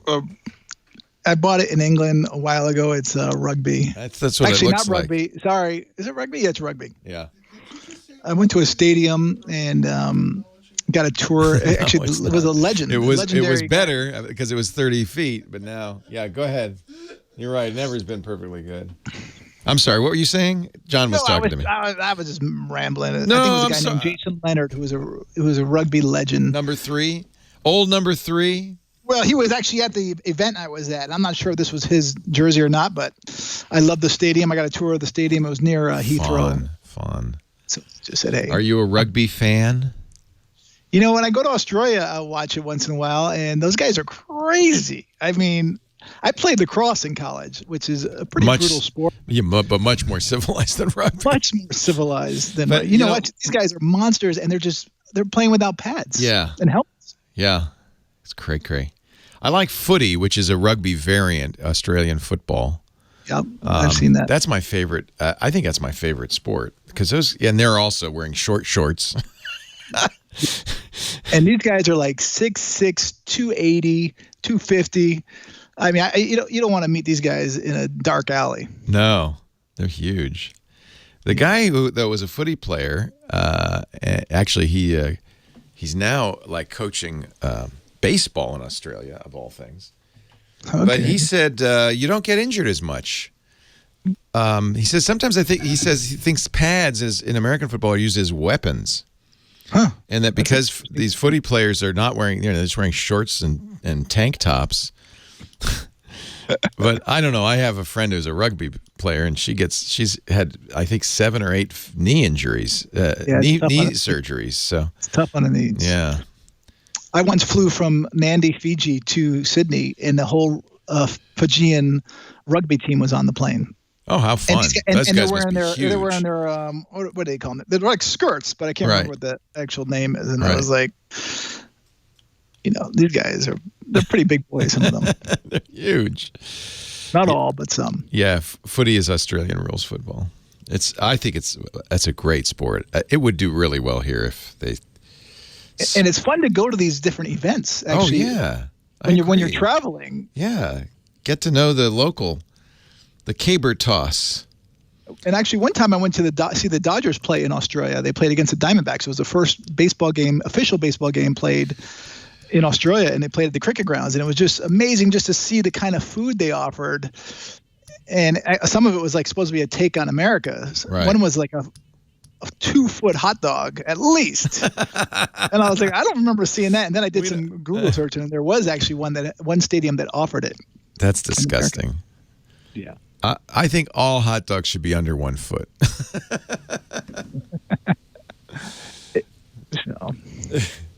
Kim's laughing at me. I'm talking about sausage. Never mind. And I'm actually toying about going to London in the end of June for the Yankees-Red Sox game. Oh, that'd be fun. I'd actually like to see the NFL in London. That would be fun. Johnny Jet, life's too short to buy ink cartridges. He's been everywhere. Yeah. Hey, Johnny. Hey, Leo. Welcome to the show. You're not traveling. You're home. I was supposed to be traveling. Actually, I am traveling in about very shortly after they get off. But I woke up at 4:15, went to the airport with my wife and son, and our flight to Dallas was delayed. We were going to miss our connection. So I made a beeline. So always make sure you get notifications from the airline. Also, I sign up for TripIt Pro, so I get alerts even sometimes before the airline does it. Yeah, I use TripIt Pro. That really is a lifesaver. And then if you have access to the club lounge, go right there because those agents are amazing. One spent 30 minutes with me this morning rebooking us. Wow. And so we're on a flight shortly. And what's great is I use miles for Jack and Natalie to fly to where we're going. And I went through Dallas because it was half the amount of miles. Actually, it was a quarter amount of the miles. Well, now you know why. Yeah, but I wanted to take the nonstop, which was a lie flat seat. But I didn't want to spend that many miles. So I was actually hoping for something like this because now we're going to get to lie in lie flat seats. Nice. Business class was 5,000 miles more for going through Dallas than coach. And you're not going to tell us where. I won't tell you where, but you can follow me on Instagram or Twitter, and I'll tell you when I land. Dude, I wonder, the airlines, I'm sure, do not report this, but I wonder what percentage of miles go unused. Actually, there is a number out there, and I'm spacing what it is. It's got to be more than half, I would bet. Oh, big time. And I think it's like 90. I think it's 90%. And that's why it's big business for the airlines. Sure. This is where they make the most amount of money. Yeah. But they're making it more and more difficult for flyers to use it. So now the big game is credit cards. You get your miles through the credit cards instead of flying. Before they used to give you, most airlines would give you 1 mile per mile flown. Right. And only Alaska Airlines does that now. The big three or usually do it on how much you spend. And it all depends on how much your elite status you have. I have top tier on American, so I get 11 times that. Most people get 5 times. 11. Wow. But again, if I spend $100 on a ticket, I'm only getting 1,100 miles. How many miles do you have? I don't have that many. I mean, I have, because you use them. I use them. I mean, I have a good amount. I donate them a lot. I donate them to either charities or to my friends. Yeah, I think if you're not going to use them, that's a nice thing to do. And they do make that easy to do if you want. Yeah, so another reason you use TripIt Pro, because TripIt Pro will keep track of your miles, won't it? They will. I actually don't use them for that part, but they will do it. And they're a great service for that. I actually just fan. I'm just happy to, not happy. I know how many miles I have and I make sure that they don't expire. So that's the big thing. So one time my miles were expiring on United when my wife was pregnant. I wasn't flying every different airline. I was only flying American once in a while. And all of a sudden I realized my miles were about to expire and I had a lot. So, instead of flying, I went and bought her flowers and I put in my mileage number. And next thing you know, the next day, flowers came to the door. She's like, "Why did I get flowers?" I go, "Baby, I love you." And I love my miles even more. Yeah. And my miles were good for another year and a half. A little Mother's Day tip for everybody for tomorrow. Right, put your miles in. Put your flowers where your miles are. And actually, that's another good tip, by the way, I should tell people. So if you are shopping online and you are a frequent flyer or you're loyal to one airline, which I don't think you should be unless you fly a ton. Yeah. Go into their shopping portals because each airline offers it, all the big ones, and you can then shop through them. And some of them actually, I think this weekend they're offering flowers.com or whatever, 800 flowers, like 30 miles per dollar spent. Or you can go to Macy's. They have like 500 different partners you could shop through. So whatever you're shopping online, always check the airline first, their shopping portal, because you can get miles. And this is also another great way not to have your miles expire. I love it. See, we're learning something today.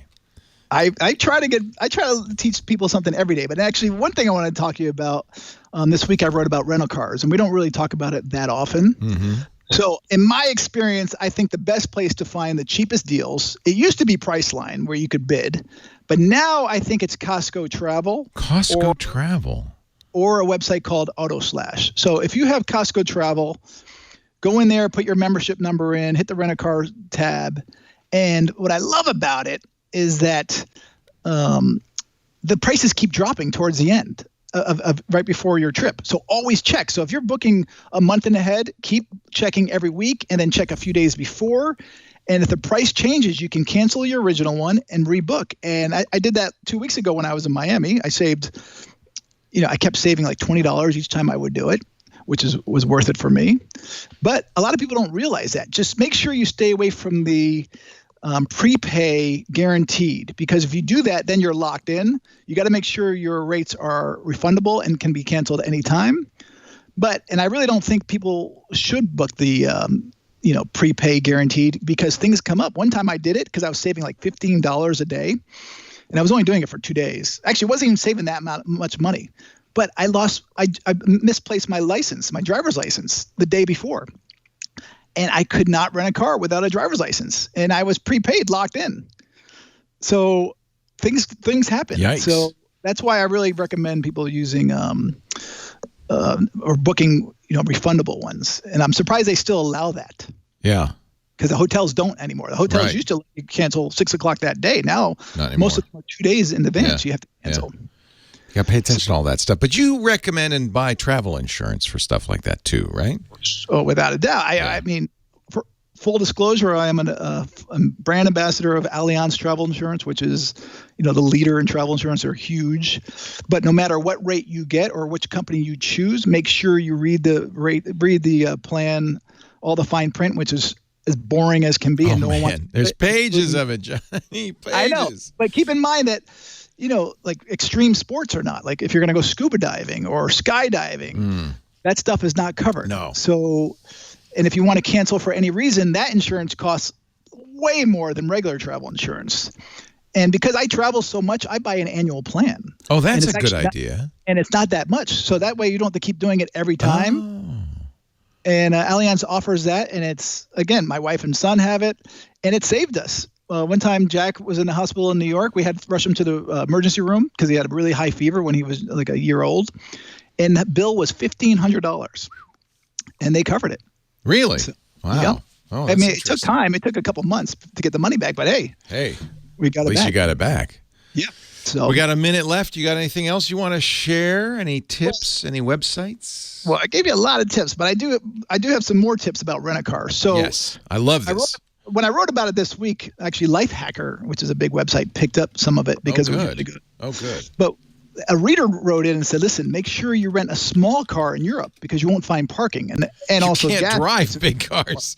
Do not get a big car in Europe. There's just the streets are not wide enough. And I actually recommend not getting a car, period, in Europe, unless you're going to Ireland. But even then, I wouldn't do it because you have to drive on the wrong side of the road or the opposite side of the road. So, and parking is not easy to find, regardless of the size of the vehicle. Yeah. But I just find it so much more stressful to rent a car overseas or internationally. So, but if you do, keep that in mind. Also, you also need to make sure you get the insurance there when you're renting it. But the trains in Europe are so efficient that there's fun. Really no and you meet reason people. to, JohnnyJet.com. That's the website. That's where the articles live. You can also follow him on Twitter, and if you want to know where he's going, there'll be pictures. Are you leaving today now? Is the new flight today? I'm leaving right now. Right now. All right. Go to Johnny Jet on Instagram. We'll find out where he's headed, and we'll see you next week. Leo Laporte, the tech guy.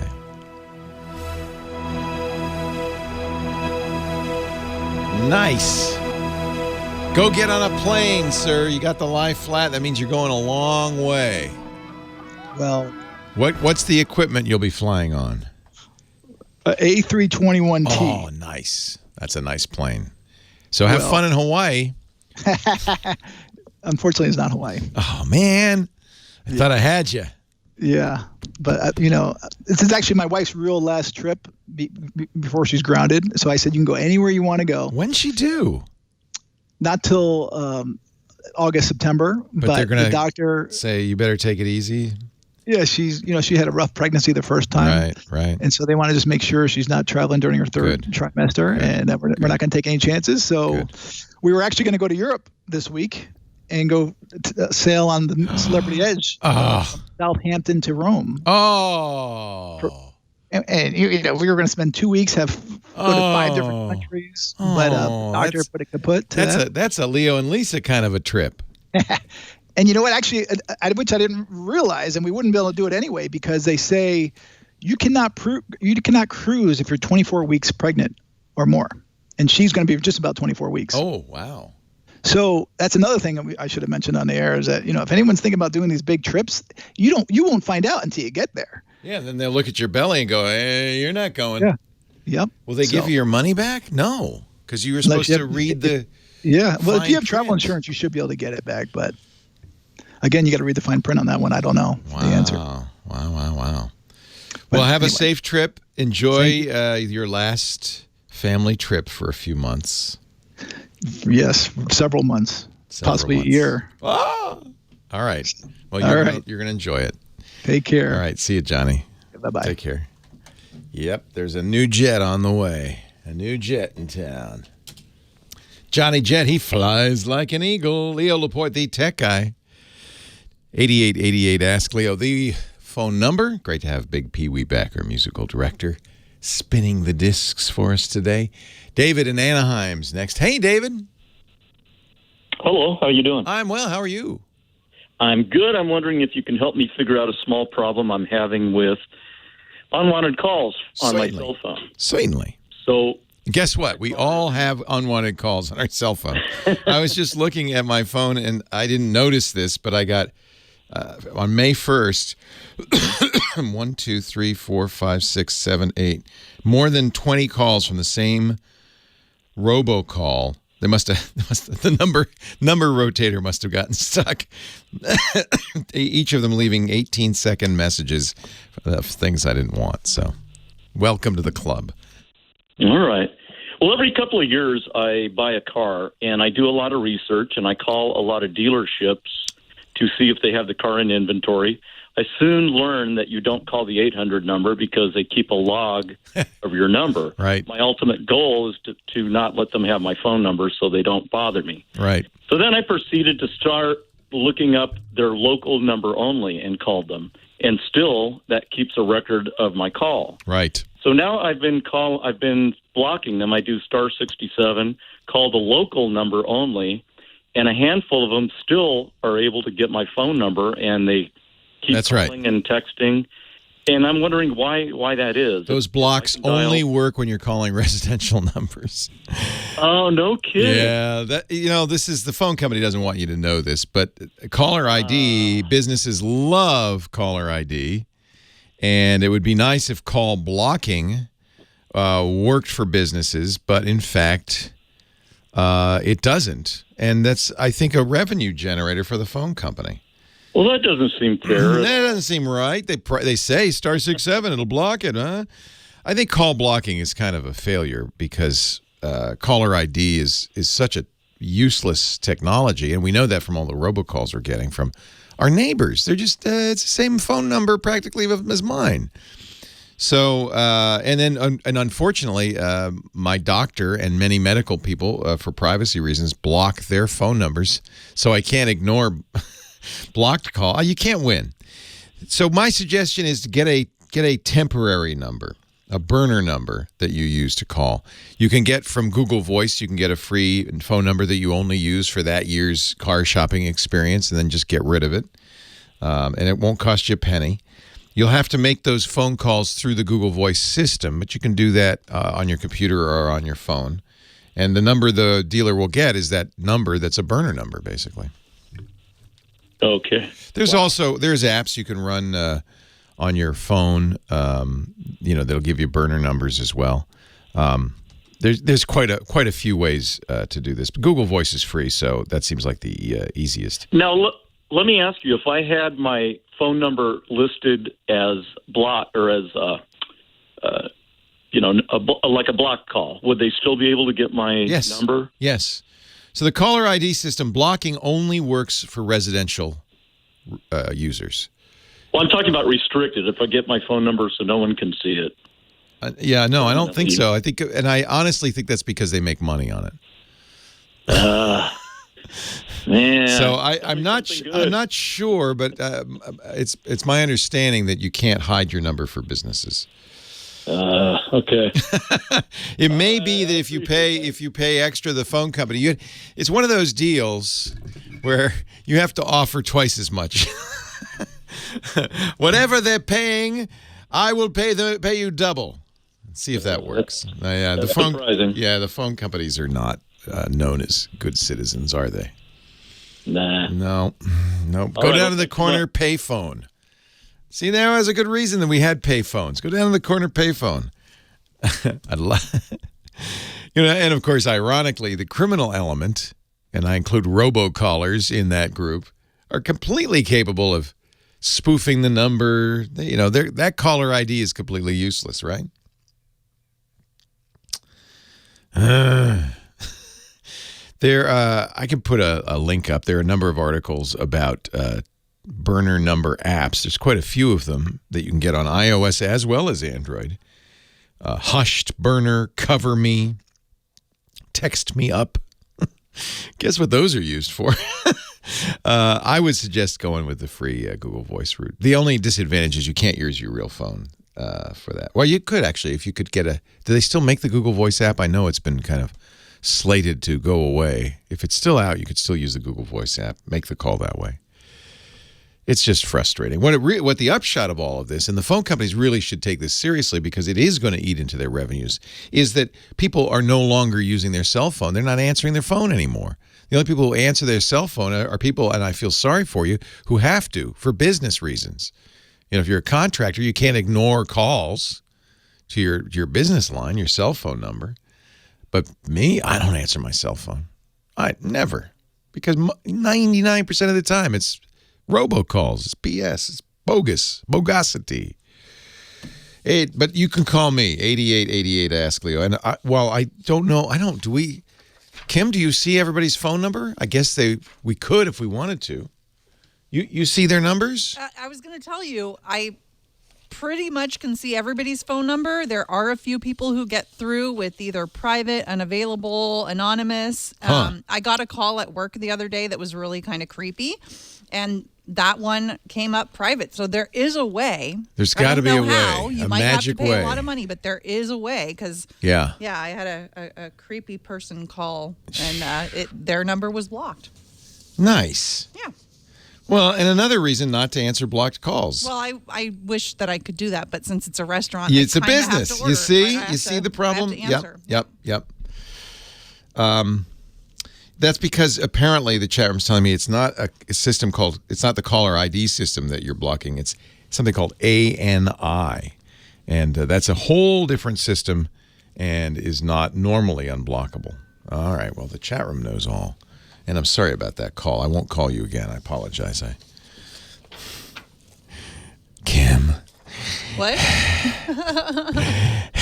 What? No, like that. No. It was. He goes, "Who's this?" Who's this? And I go, "Who are you?" And he finally said, "Anthony, who are you?" And I said, "Kim." And he goes, "Are you still single?" And I'm like, God. Well, how desperate do you have to be to randomly call phone numbers? So I don't know if I was. So then I'm going through my mind. I'm like, maybe it was the guy across the bar. Maybe it was a guy across the bar calling and saying, "Hey, who's this?" But I think it was probably completely random. But it was. That's how desperate really, really you'd have creepy. to be. That's just great. Yeah. What a world we live in. What a world. Wow. 8888 Ask Leo. I'm going to look into this ANI system. I'm curious if there is a way to block it. There really ought to be. I'll see if I can figure that out. We'll come back. We'll take another hour of calls. I'm going to record a little bit more after the show ends, because next weekend my daughter's graduating from college, and I want to be there for that next Saturday. But we'll have a brand new show for you. We recorded ahead, and then I'll be back on Sunday. 8888 Ask Leo. Website, techguylabs.com.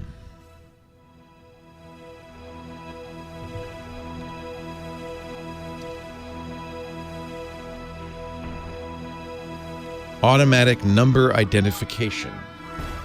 It is a feature of telecommunications networks for automatically determining the origination phone number on toll calls for billing purposes. Originally created by AT&T for an internal long-distance charging purpose, eliminating the need for telephone operators to manually request the number of the calling party for a toll call. It is not related to newer caller ID services. Modern toll-free telephone numbers which generate itemized billing of all calls received instead of relying on the special fixed-rate trunks of the Bell System's original inward Watts service depend on ANI to track inbound calls to numbers in special area codes such as 800-888-877, 866, 855, 844, 833, and 822. ANI is different conceptually and technically from caller ID service. A caller's telephone number and line type are captured by ANI service even if caller ID blocking is activated. So it's a billing thing. That's why it has to work. The destination telephone company's switching office can relay the originating telephone number to an ANI delivery service subscribers. Toll-free subscribers in large companies normally have access to ANI, either instantly via installed equipment or from a monthly billing statement. Residential subscribers can obtain access to ANI information through third-party companies that charge for the service. Here's another way to do it. ANI is generally not transmitted when a call is operator-assisted. So have the operator dial for you.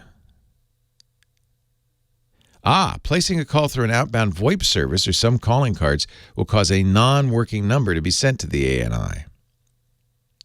So that's why if you use Skype, or Skype would work really well, right? Because you've seen the Skype numbers you get when you call with Skype. What's that sound?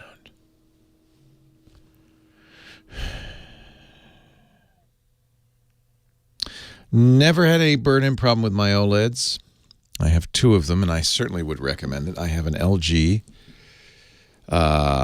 C6, I think it is. And then I have an older one of the original OLEDs, which was a Samsung. Very expensive at the time. It was like the first year you could get OLEDs, and I'm still using that, and it looks great. I don't know, Midnight Rider. I don't know. I think what's going to happen is that Lisa is, in fact, I think they're car shopping right now. I think she's going to go buy a car that will end up being Michael, our 16-year-old's first car. So she's going to buy that outright, and I will take over her Audi A8 because it has another year and a half on the lease when I give up my Tesla. And then, so we'll actually, I guess, have gas cars for a couple of years. I'm sad about that. No, I love my Tesla. No, Tesla worked out. I love it. I'm just thinking that there's other choices now, and I'm not sure about the long-term future of the company. The biggest problem I have is people are reporting very long lead times for parts for bodywork and repair. Now the Android history download failed, so I don't know why. Maybe I had too much stuff. I'm very happy. And the Model 3, I think, would make me very happy. But there's other choices, right? And I'm very interested in the CCS charging stations that Audi VW is building across the country, Electrify America. So I think I might want a car that supports that new fast charging standard. When I bought the Tesla 3 years ago, superchargers were really the only way to do it. So, yeah, an e-tron or maybe a Taycan or maybe a VWID. I don't know. I got some choices. I get some choices. Yeah, I don't want a DeLorean. Yeah, the ID looks really cool, Captain J. And I kind of like the hatchback.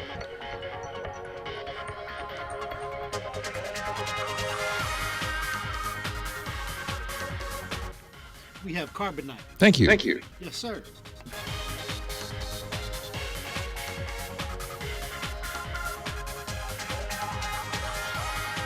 Well, hey, how are you today? Leo Laporte here, the tech guy. Time to talk tech. Computers, the internet, home theater, digital photography. We've got smartphones. We've got smart watches. We got all that jazz. 8888 Ask Leo. That's the phone number. 888-827-5536. That's toll free from anywhere in the U.S. or Canada. We were talking about caller ID last hour. Our caller said, it's weird when I call car dealers, even though I block the phone number, they still know what my number is. And sometimes they'll call me back later, which I don't like. What can I do to avoid that? And after doing a little research, I see that the issue is that they're not using caller ID. They're using automatic number identification, or ANI, which is an older form of caller identification that was used, get this, for billing purposes in the old days. And it's still built into the system. So it actually predates caller ID by quite a long time. It was for internal long-distance charging purposes. But it still works, and businesses have access to it, typically. And so, according to Wikipedia, ANI is different conceptually and technically from caller ID service. A caller's telephone number and line type are captured by the ANI service even if caller ID blocking is activated. Toll-free subscribers and large companies normally have access to ENI, either instantly via installed equipment or from a monthly billing statement. You could, as a residential subscriber, get ANI information too through third-party companies that charge for this service. Weirdly, though, some outbound voice-over internet services and some calling cards will cause a non-working number to be sent as the ANI, and that might be your key here, is to either use a burner number like a Google Voice number, or to use Skype or some other outbound calling service. You know, you could pay a small amount and use Skype out. In fact, with Skype, I even get a phone number, which you could use only for these purposes. And either Skype will, and you've probably seen this when you get an incoming Skype call to your phone number, the Skype number often is something like 00000000000000017490000. You know, have you seen that? Yeah, that's Skype spoofing the call system, the ANI system. So there's certainly ways, if you're savvy enough, just don't rely on *67. Caller ID blocking doesn't do anything to disable ANI. An interesting insight. Good to know. Jeff in Mealsville, Wisconsin. Hello, Jeff. Leo Laporte, the tech guy. Yeah. Hi, Leo. Hi, Jeff. Welcome. Yes, I watch you on the on the podcast there. I'm waving at you right now on our podcast video. You'll see it a week from now. Okay. Well, anyways, I appreciate it. There you go. Oh, you see it now? Yeah, there's a little delay. Streaming video, it takes a while. They have to compress it and send it out. So a few seconds later, you'll see. Whatever. You'll see the answer to your question. Okay, well, I originally heard you talking about, with this caller ID thing. Well, I'm calling you right now on Google Voice. Now, on some of my friends' phones, it comes across as restricted. Let me ask Kim. Hey, Kim, He's anonymous. He's anonymous. It says anonymous. And he called and he said, "Can you see my phone number?" And I said, "Nope." So there you go. So Google he's Voice. done it. That's the key. Yeah. Now here's the question though. Well, I've got a question on TV was the original thing, but I can call the hospital here in town, and that's through TDS, the telecom, whatever. It's all right here in town, the town of Neosville, and they'll accept my call. It goes through a robo, switchboard. And then they know it's you? No, when it comes, I never asked them how it shows up. Yeah. But if I go to call my local pharmacy, now their robo switchboard, they won't take it. I call. Yeah. That's probably a setting more than anything else. The pharmacy says, I don't want to get any robocalls or blocked calls. But that system, as I've pointed out, is really kind of antiquated. It doesn't work anymore because, first of all, there are plenty of technologies. Robocallers use it all the time to spoof the caller ID. That's why frequently when we get robocalls these days, it's not only from our area code, it might even match the 3-number exchange that we're from. So I get calls from 707-778, which is my local neighborhood phone exchange, even though the caller's in Russia or who knows where, the Cayman Islands. So that's spoofing, and it's easy for them to do. The equipment exists. It's not expensive. There's even digital ways to do it.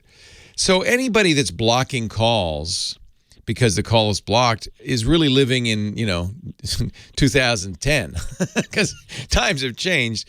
Caller ID is meaningless now, unfortunately. And as I pointed out, my doctor always uses a caller ID blocked phone number for privacy reasons. So I can't block all blocked calls because I wouldn't be able to talk to my doctor. If he's calling me with important news, I want to know. Son, you're dead. What? We just got the results back. How is the quality of this call? This is good. Is this Google Voice? Yeah, you said it was. Yeah, sounds great. Yeah. Good. Okay, I had a question about, I've got a 10-year-old LG TV, 1080 HD. Yeah. Oh, I'm just happy as hell with it. Nice TV. Yep. And but now with all this with 4K and HDR and stuff like that, I've been shopping around and I'm getting ready to maybe make the move. So I'm looking at this TCL 65-inch with built-in Roku. It's 4K. HDR. I have Spectrum, Charter Spectrum as my provider. Uh-huh. Will they provide a signal to?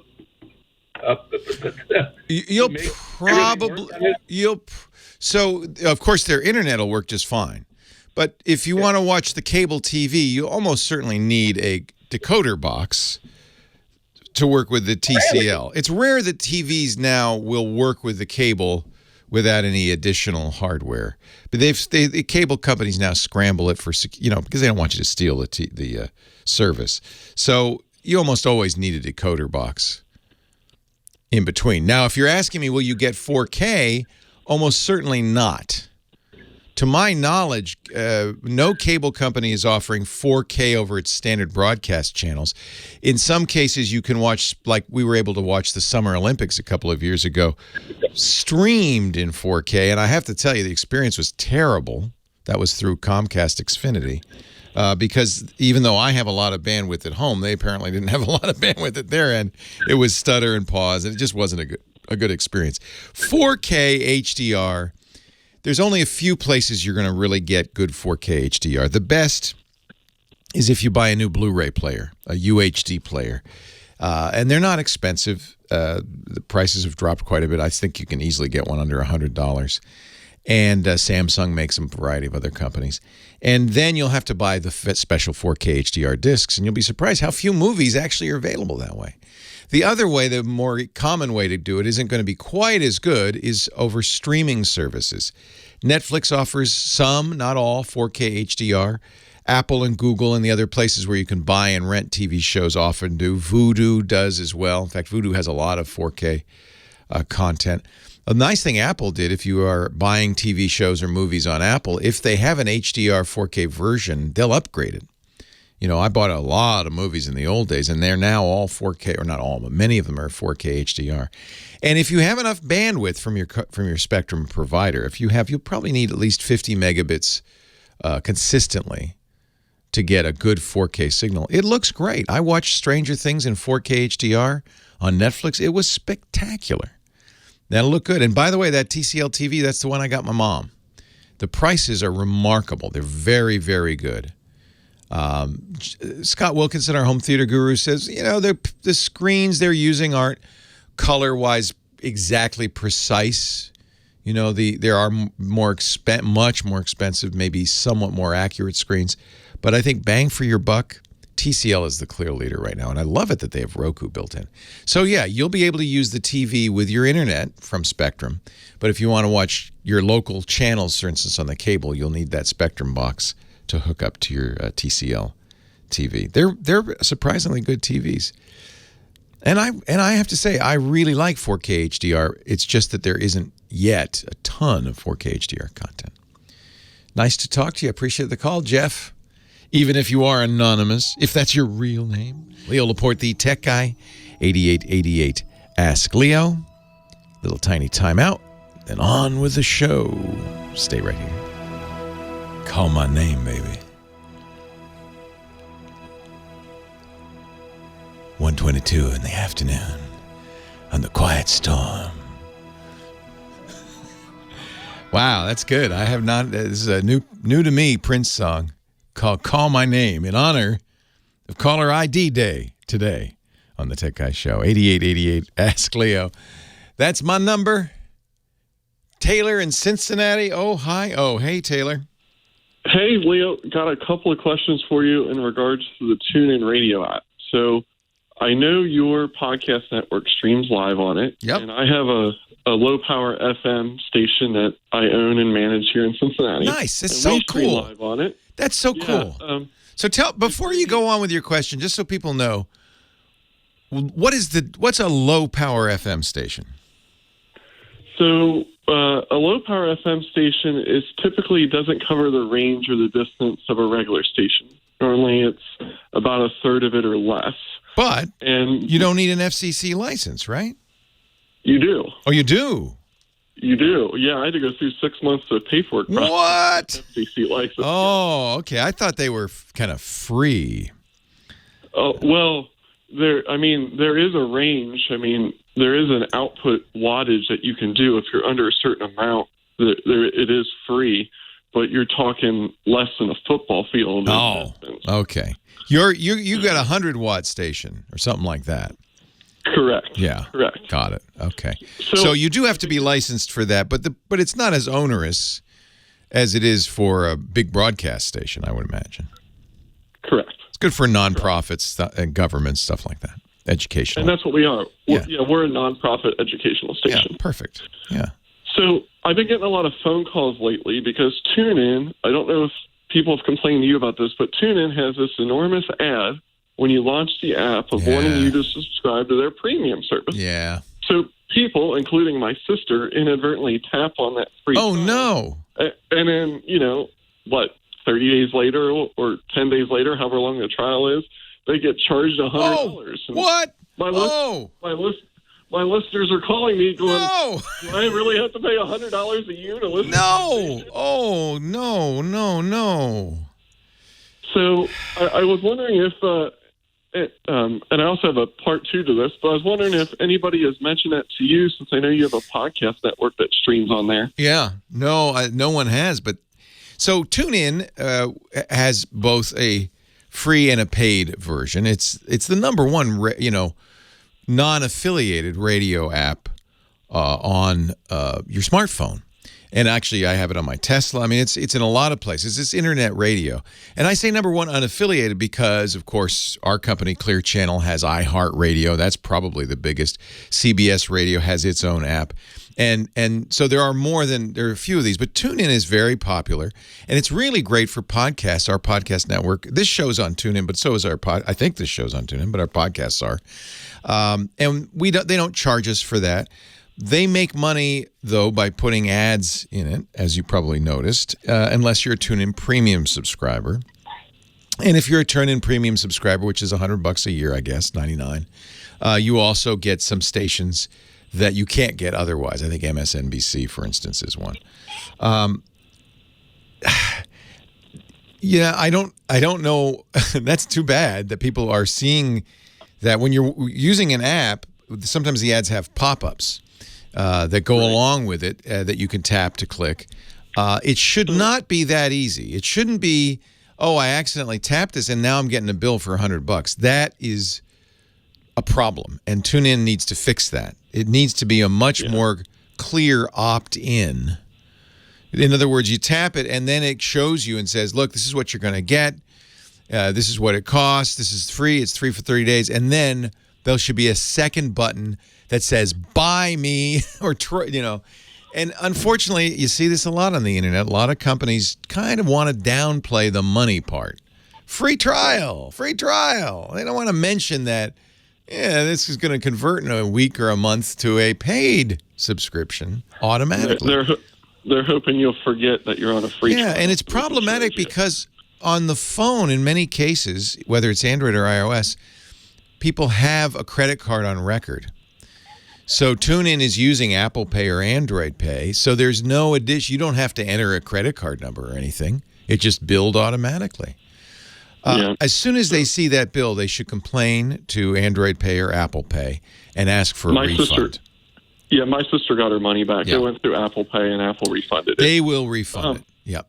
Which leads to my part 2 of my question. So, with that being said, obviously I want my FM or my low power on the smart devices without saying their names, so people can stream them. Yeah. So the name of my station matches a station on iHeartRadio. Oh man. So by default, iHeartRadio gets picked. Yeah.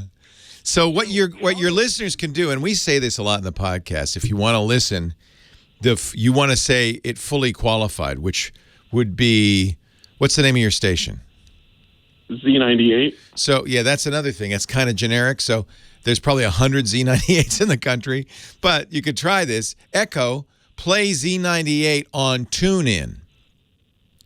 Okay. And that qualifier will at least eliminate the Z98 that's on iHeartRadio. There may be others, though. I got to warn you. There's a lot of Z's in the radio world. Hey, that's great, though, that you're doing that. Keep having fun. Yeah, that's... We would have that trouble, too. The problem is you come up with these names long before you know anything about Echo. So you don't plan for this. We just lucked out. I think almost everything that we have, you can ask for it. Sometimes I'll say podcast, like Echo, play the Tech Guy podcast, and that will help. Well, so I also noticed, too, like, if you tell Echo, if you say play and you give Echo my call letters, there you go. It will find it, but I don't know how to modify that on the TuneIn listing. How does Echo know? No, you know what? You have to do it as announcements in your shows. And that's what we do. Hey, if you'd like to listen on your Echo, don't forget, you can just say, Echo, listen to Z-Wait-O-Devity-Do on TuneIn. Give them the actual syntax. People will be grateful to you because no one knows the syntax. Everybody's guessing anyway, right? Right. So if you give them a specific sentence, you could even... I don't know, where else could you put it? Yeah, you can call TuneIn. You can say, hey, TuneIn, I'd like my listing to say this. I imagine that they would be open to that. I don't know how that works. Well, I don't deal with the relationships with these companies. We have people to do that now, thank goodness. Yeah. No, I get that, and I wish I was... Oh, I know.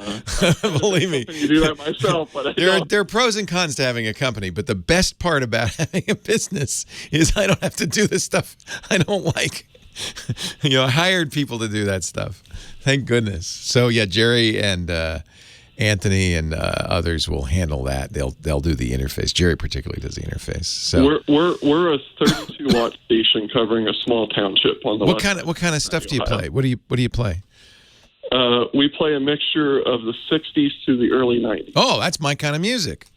And so what is the call sign? What are the call letters? It's WDTZ-LP. So this is just a marketing issue, right? Yeah, I mean, I what I'm trying to do, because we're a nonprofit, because we're trying to raise money, I'm trying to make it super simple for listeners to tune into us and to find us. Exactly. That's my so whole do that in promos on the station. Do you ever interrupt the music with promos? All the time. Yeah. Just so you start having some promos that say, hey, we'd love it if you start listening on Echo or your Google Assistant. Here's how you ask for us. Right. And I think that would relieve some of the pain of that pop-up on the TuneIn app on their phone. Yeah. You know, if they have a smart device in their house, they can just ask a smart device. Now, you can do this in a clever way without irritating TuneIn by saying something like, and remember, we're always free on TuneIn. Gotcha. You know, you don't want to offend them, but you want to give your listeners the information they need to listen to you. Right. WTDZ, always free on TuneIn. Just ask your Echo, hey, Echo, play WTDZ on TuneIn. Something like that. Yeah, and since we're... I hope you were recording that so you can use that. No, unfortunately, I wasn't. But, Hi, I'm Leo Laporte. Whenever I'm in Cincinnati, I listen to WTDZ on TuneIn.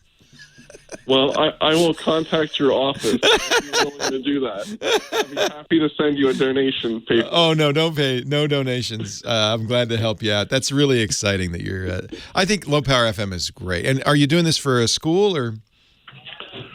So it was me and a buddy who started the organization back in 2013, and Nice. our whole goal was just to give back to the community. That's awesome. We want to have a central communication hub to connect the community together.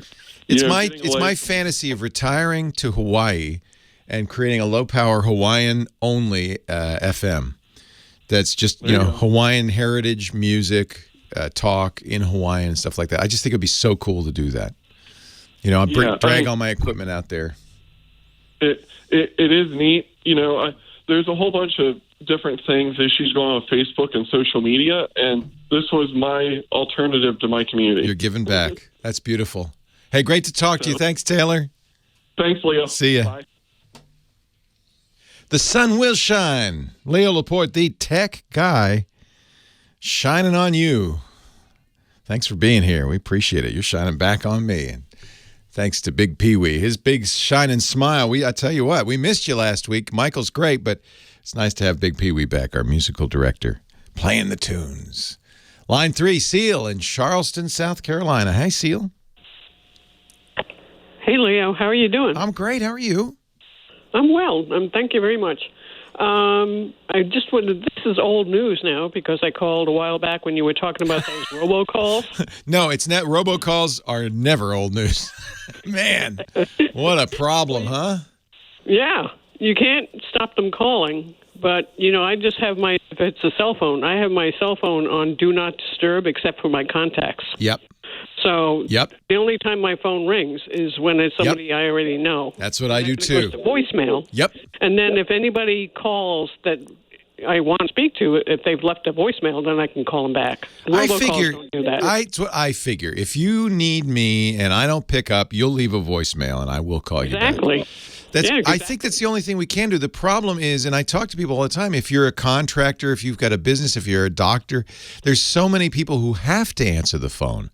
And for them, unless you're a doctor, you probably could still use it because the contractors, leave a message. Going to leave you. And you could even say in the message, oh man, this robocall thing is killing me. I'm sorry I'm not answering, but I just don't know if you're real or not. If you're real, leave me a message because I promise I'll call you right back.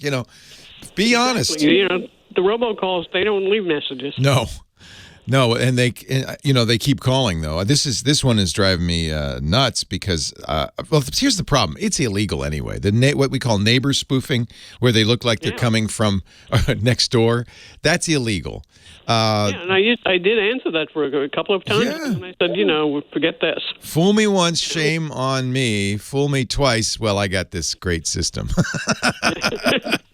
I'm putting you on the list, baby.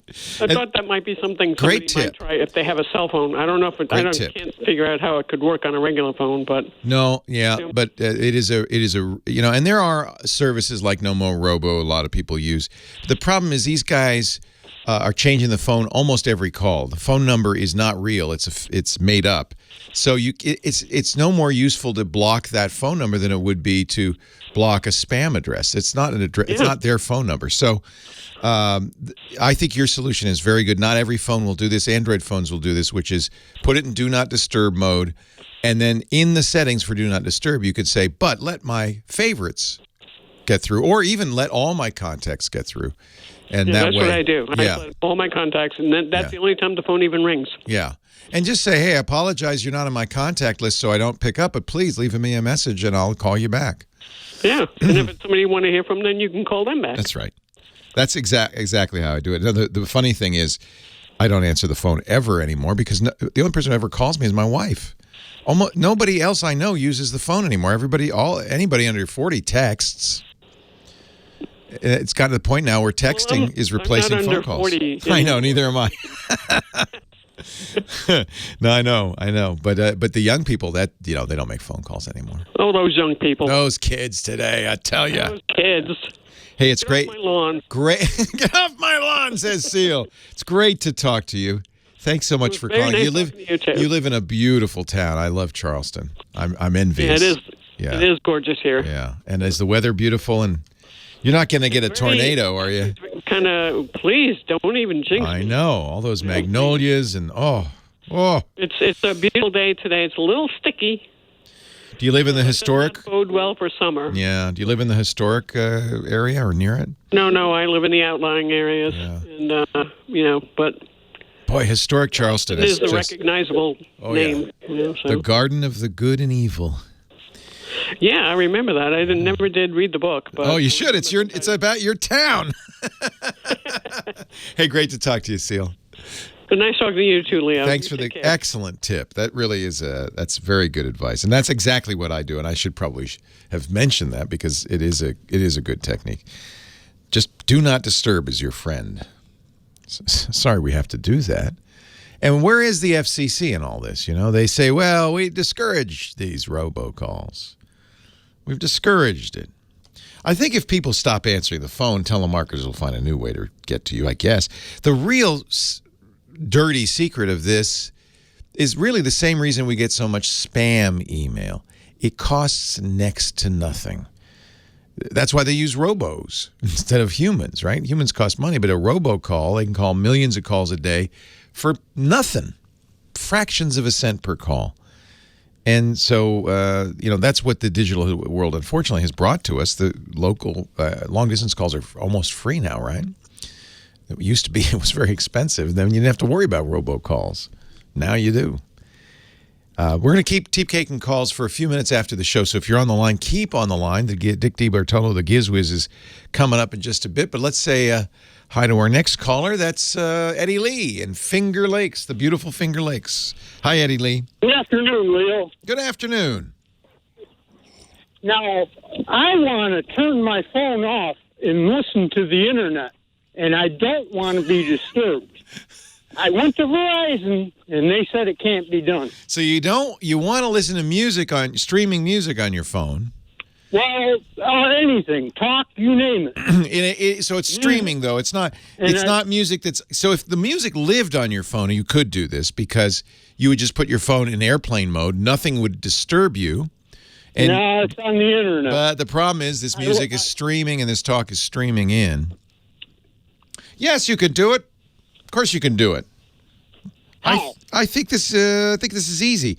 Let me look in the. I'm going to look. I have my Samsung Galaxy S10 in front of me. I'm going to look at the connection settings. Seems to me you could. Well, this might be. Yeah, Verizon might not want you to do this because they don't want you to mess up your phone. But it seems to me you could leave LTE data on, but turn off calling. I wonder, maybe you can't do that. I'm actually not seeing a simple on-off switch to turn off cell phone calling. You could disable. If you could. Yeah, wouldn't that? You can kind of take the settings out for Verizon, but that'd mess up your phone pretty good and be kind of let's see, more connection settings, nearby device scanning. Yeah, no, I don't see any way, and this is a Verizon phone, I don't see any way of turning off the phone and still streaming through the internet. Now, here's somebody suggesting, good idea, Mike Mann in our chat room. You could turn on call forwarding and have incoming calls. Is it just calls you're worried about, or are you worried about text messages as well? No, just the calls, because they stopped the screaming. I know. So, right. So it's ringing, and now you can't hear the music anymore. So what you could do is Verizon supports call forwarding. You enter *72 on your phone, and then put a phone number in, a 10-digit phone number, maybe your home phone if you still have one, and your calls will be forwarded to that number during that time. Now, don't forget *71 to turn it off, right? Or is that what it is? Whatever it is to turn it off. Let's see. *72. If you want your mobile phone to ring first, then forward calls. No, that's *71. I guess you just enter *72 again with no number, and it'll turn off call forwarding, I guess. Let me see. Turn off. No, *73. So *72 and a phone number to turn it on. Forward it to another phone. Your phone will not ring. And then I have one phone. Well, make up a number. Just don't make it 911. Now, here's somebody suggesting, actually, this is a good idea. Maybe try this. Do turn on airplane mode, but re-enable Wi-Fi. If you're in your home, you should be able to stream without getting any interruptions. That's a good idea. Leo Laporte, the tech guy. Oh, my goodness, it's Dickie D. Hey, Leo, how you doing? Happy birthday to Myra. Yes. I see you got the disco ball running for her birthday. Yeah, I do. And congratulations to your daughter. Yeah, she's finally graduating. Oh, yeah. What a long, strange trip it's been. No, I'm so proud of her. So proud of her. She's got I think it's great. A Latin America Studies with a biochem minor. Latin American Studies major with a biochem minor. I think there's literature thrown in there, too. It's all together. Wow, so that way she can be anything she wants. She can. I tell her that. I've been telling her that since she was born. You can be anything you want. Yeah. Just not a burden on Daddy's pocketbook. No. In fact, it's my greatest achievement. I sincerely mean this, that I was able to send both kids through college so that they are not emerging into life as so many people do with debt from their education. Yeah. Oh, such a burden. Such a burden. So I feel very fortunate that I could get them both through when college. I graduate, I hope you'll come to my graduation. I will. Leo Laporte, the tech guy. I love it. I love it when it's time for Dick DeBartolo, because it's a chance to dust off those old and moldy disco singles. Big Pee Wee found the Soul Train theme. I'm going to do my Don Cornelius voice and say, it's time for Dick DeBartolo. Hello, Dickie D. Leo, how you doing, pal? I don't have a deep voice. Oh man, Don Cornelius. He was the king of cool. So Dickie D is Mad Magazine's maddest writer, a living legend amongst us. He walks amongst us. Wow. Well, he hobbles amongst us anyway. There you go. Shuffles amongst you. He hustles among us. He is, of course, a regular Mad Magazine and has been for more than 5 decades now. It's kind of amazing. But he also took every penny he made from those fabulous pieces he wrote for Mad and plowed them into worthless gadgets. So... Exactly. You're absolutely right. And this gadget is kind of unique. I think it's the first gadget I ever bought to put into the gadget warehouse. So we should explain for people who are new to the show that Dick is actually renting a fairly expensive downtown Manhattan storage room. And I mean room, it's big, to store all the old gadgets. Exactly. So I think it costs him more than his apartment. Close. So the gadget warehouse is where gadgets that have seen better days go, but sometimes gadgets go, as we call it, straight to the warehouse. This sounds like one of them. Exactly. So this is a gadget that has a 3-year life that is ending quickly. Okay, so I'll tell you what the gadget is. It's from JBL. Oh yeah, I love JBL. Oh yeah. I don't own a car, but I have sure bought a ton of JBL marine equipment. Yep. They make amplifiers and waterproof speakers. Many of the radio stations in this world have big JBL Century speakers in them too. That's very popular. Exactly. Yep. So they came out with the JBL Smart Bass, a way for people with older cars to sort of get into the tech generation. Do I put this in my trunk and then drive down the road like boom? No, nothing like that, Leo. So this goes on the dashboard, okay? Now, at CES 2016, it won an innovation award. So it goes on the dashboard. It's Bluetooth enabled, but then since you probably don't have Bluetooth speakers in an older car, it has the Bluetooth speakers built in. 2 5-watt speakers, and since they're JBL, and since I have a Heil mic, I can just play you a touch of my Gizwiz theme. So that sounds pretty good, doesn't it? That sounds great. So it's like a bass speaker you put on your dashboard? No, it's I'm confused. It's 2 speakers, 2 5-watt speakers. Yeah. Okay. It has a I get it. So it's like a little portable stereo you put in your car that you compare to your phone. Yes. And it has a fold-up flap that's Qi-enabled. So, and it's sticky based. Wireless charging. Oh, nice. Yes, you stick your phone to that. Well, why would this go to the warehouse? This should be on your dashboard. Well, Leo, this came out at $199. Okay. Went down to $99. Okay. Went down to $69. Uh-oh. Last week I got an email. Yeah. It's $39. And I go, for $39, it'll be fun to talk about on GizWiz and with Leo. Yeah. So I'm about to click buy, and I go, you know what? Maybe on Amazon, if it's close, I'll know I'll get it right away and not the deal of the day, which sometimes takes weeks. Yeah. So I click on Amazon. Yeah. $19. So it sounds like they're clearing these out. Here's a gadget that is now 90% off. So I see someone in the chat room is saying, I want my $160 Yeah, no back. kidding. I noticed a few minutes ago I went back and it's gone up to $23. But you know who I want to give this to? This is awesome. So the very first call of the show, Dustin calls in. His mom is older, is a little shaky, has a Motorola G6 phone, but can't swipe up to pick up the calls. He says, I need an easy way for her to pick up the calls. I said, you need a Bluetooth speaker. This has right on the front of it a big button with a phone that you'd press to pick up the call, right? Yeah, but the problem is, Lee, it's 12 volts. Oh, he needs to buy her a car to keep it in. Yeah. Okay. Yes. Don't forget, my studio has 12 volts at my desk and 12 volts at my little demo table. Oh, so you can't just plug it in the wall. You have to plug it into a cigarette lighter. But you know what? Okay. I was talking to Chad about this, and he said, I'm going to use that as my nightstand clock. Well, Chad has 12 volts. In his nightstand? What does he live in, a Chevy? What is he talking? What? He wants to use it on his nightstand to put his phone on it, so his phone is charging all night. But without getting out of bed, he can take Bluetooth calls. And you never know. You might want to light a cigarette. Yeah.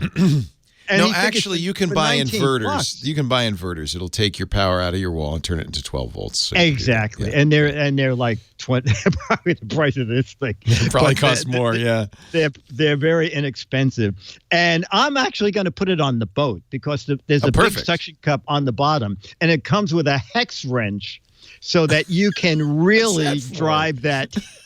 That's how you can drive the suction cup way into the dashboard. Oh, for leverage. And go bouncing over the waves. So play it again. I want to hear what it sounds like. Okay, yeah, I will. Hang on a second. Let me just go back to that. It sounded like it was decent. I mean, it's hard to tell. Oh, no, absolutely. But we both have Heil mics here. Our microphones are pretty good. Yep. We should. Okay, come on, go. Nice, good bass. You know, it'd be fine for voice. Yeah. Oh, I made a couple of phone calls with it, and people said, "Wow, that is great sound." This is hysterical. Isn't $20, that right? 90% off. Now, how much would you pay?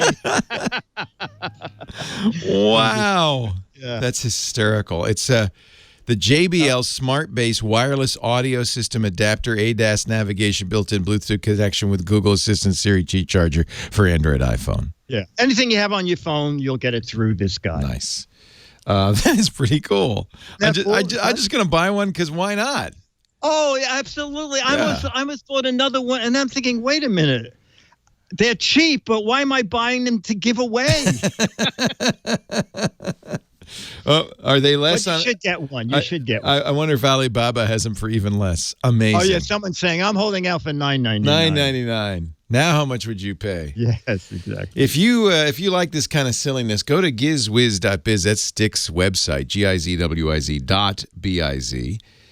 He's the Gizmo Wizard, the Gizwiz. Get it? You can not only see this, a link to the JBL Smart Base, but all the other stuff he's mentioned on the show and other shows, and the What the Heck Is It contest, a chance to win an autographed copy of Mad Magazine by identifying a close-up picture of a pencil holder, I guess, but maybe that's not what it is. You look, you see, there are 6 autographed Mads for the right answer, 12 for the silliest, funniest answer. So you don't have to be right, just cute. Gizwiz.biz. Thank you, Dickie D. Thank you, sir. See you next week. Have a wonderful day. Thank you. I'm going to see if I can maybe jam one more call in here. It's going to be tight. We got about a minute left. Vic in Belleville, Missouri. Hi, Vic.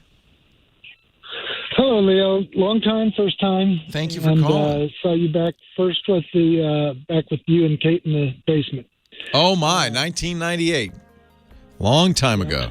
What can I do for you? The Google Voice, there's a setting to show your number or not. And if you go into the web browser and so you can turn off caller ID on Google Voice. Yeah, so it's whether you show it or not, you have to do it from the web browser. Very good tip. Filling out our caller ID show for today. Yeah. I appreciate it. And then on the Roku for the TCL, you can use the Spectrum app. I set up 3 of them. Oh, yes. For a friend of mine yesterday. I should have mentioned that Spectrum is one of the cable companies that has a special app for Roku, which is a great way to get your locals. Vic, exactly. I'm so glad we got you in before the show wrapped. Yep. Have a great day. Thanks for everything you do. My pleasure. Thanks for listening. Call again soon, okay? Thanks to Big Pee Wee, our musical director, Kim Schaffer, our phone angel. Thanks to you for being here. We'll be back next time. I hope you will too. Leo Laporte, the Tech Guy. Have a great Geek Week. Well, that's it for the Tech Guy Show for today. Thank you so much for being here. And don't forget, TWIT, T-W-I-T. It stands for This Week in Tech, and you'll find it at twit.tv, including the podcasts for this show. We talk about Windows on Windows Weekly, Macintosh on Mac Break Weekly, iPads, iPhones, Apple Watches on iOS Today, security on Security Now. I mean, I can go on and on and on. And, of course, the big show every Sunday afternoon, This Week in Tech. You'll find it all at twit.tv. And I'll be back next week with another great Tech Guys show. Thanks for joining me. We'll see you next time.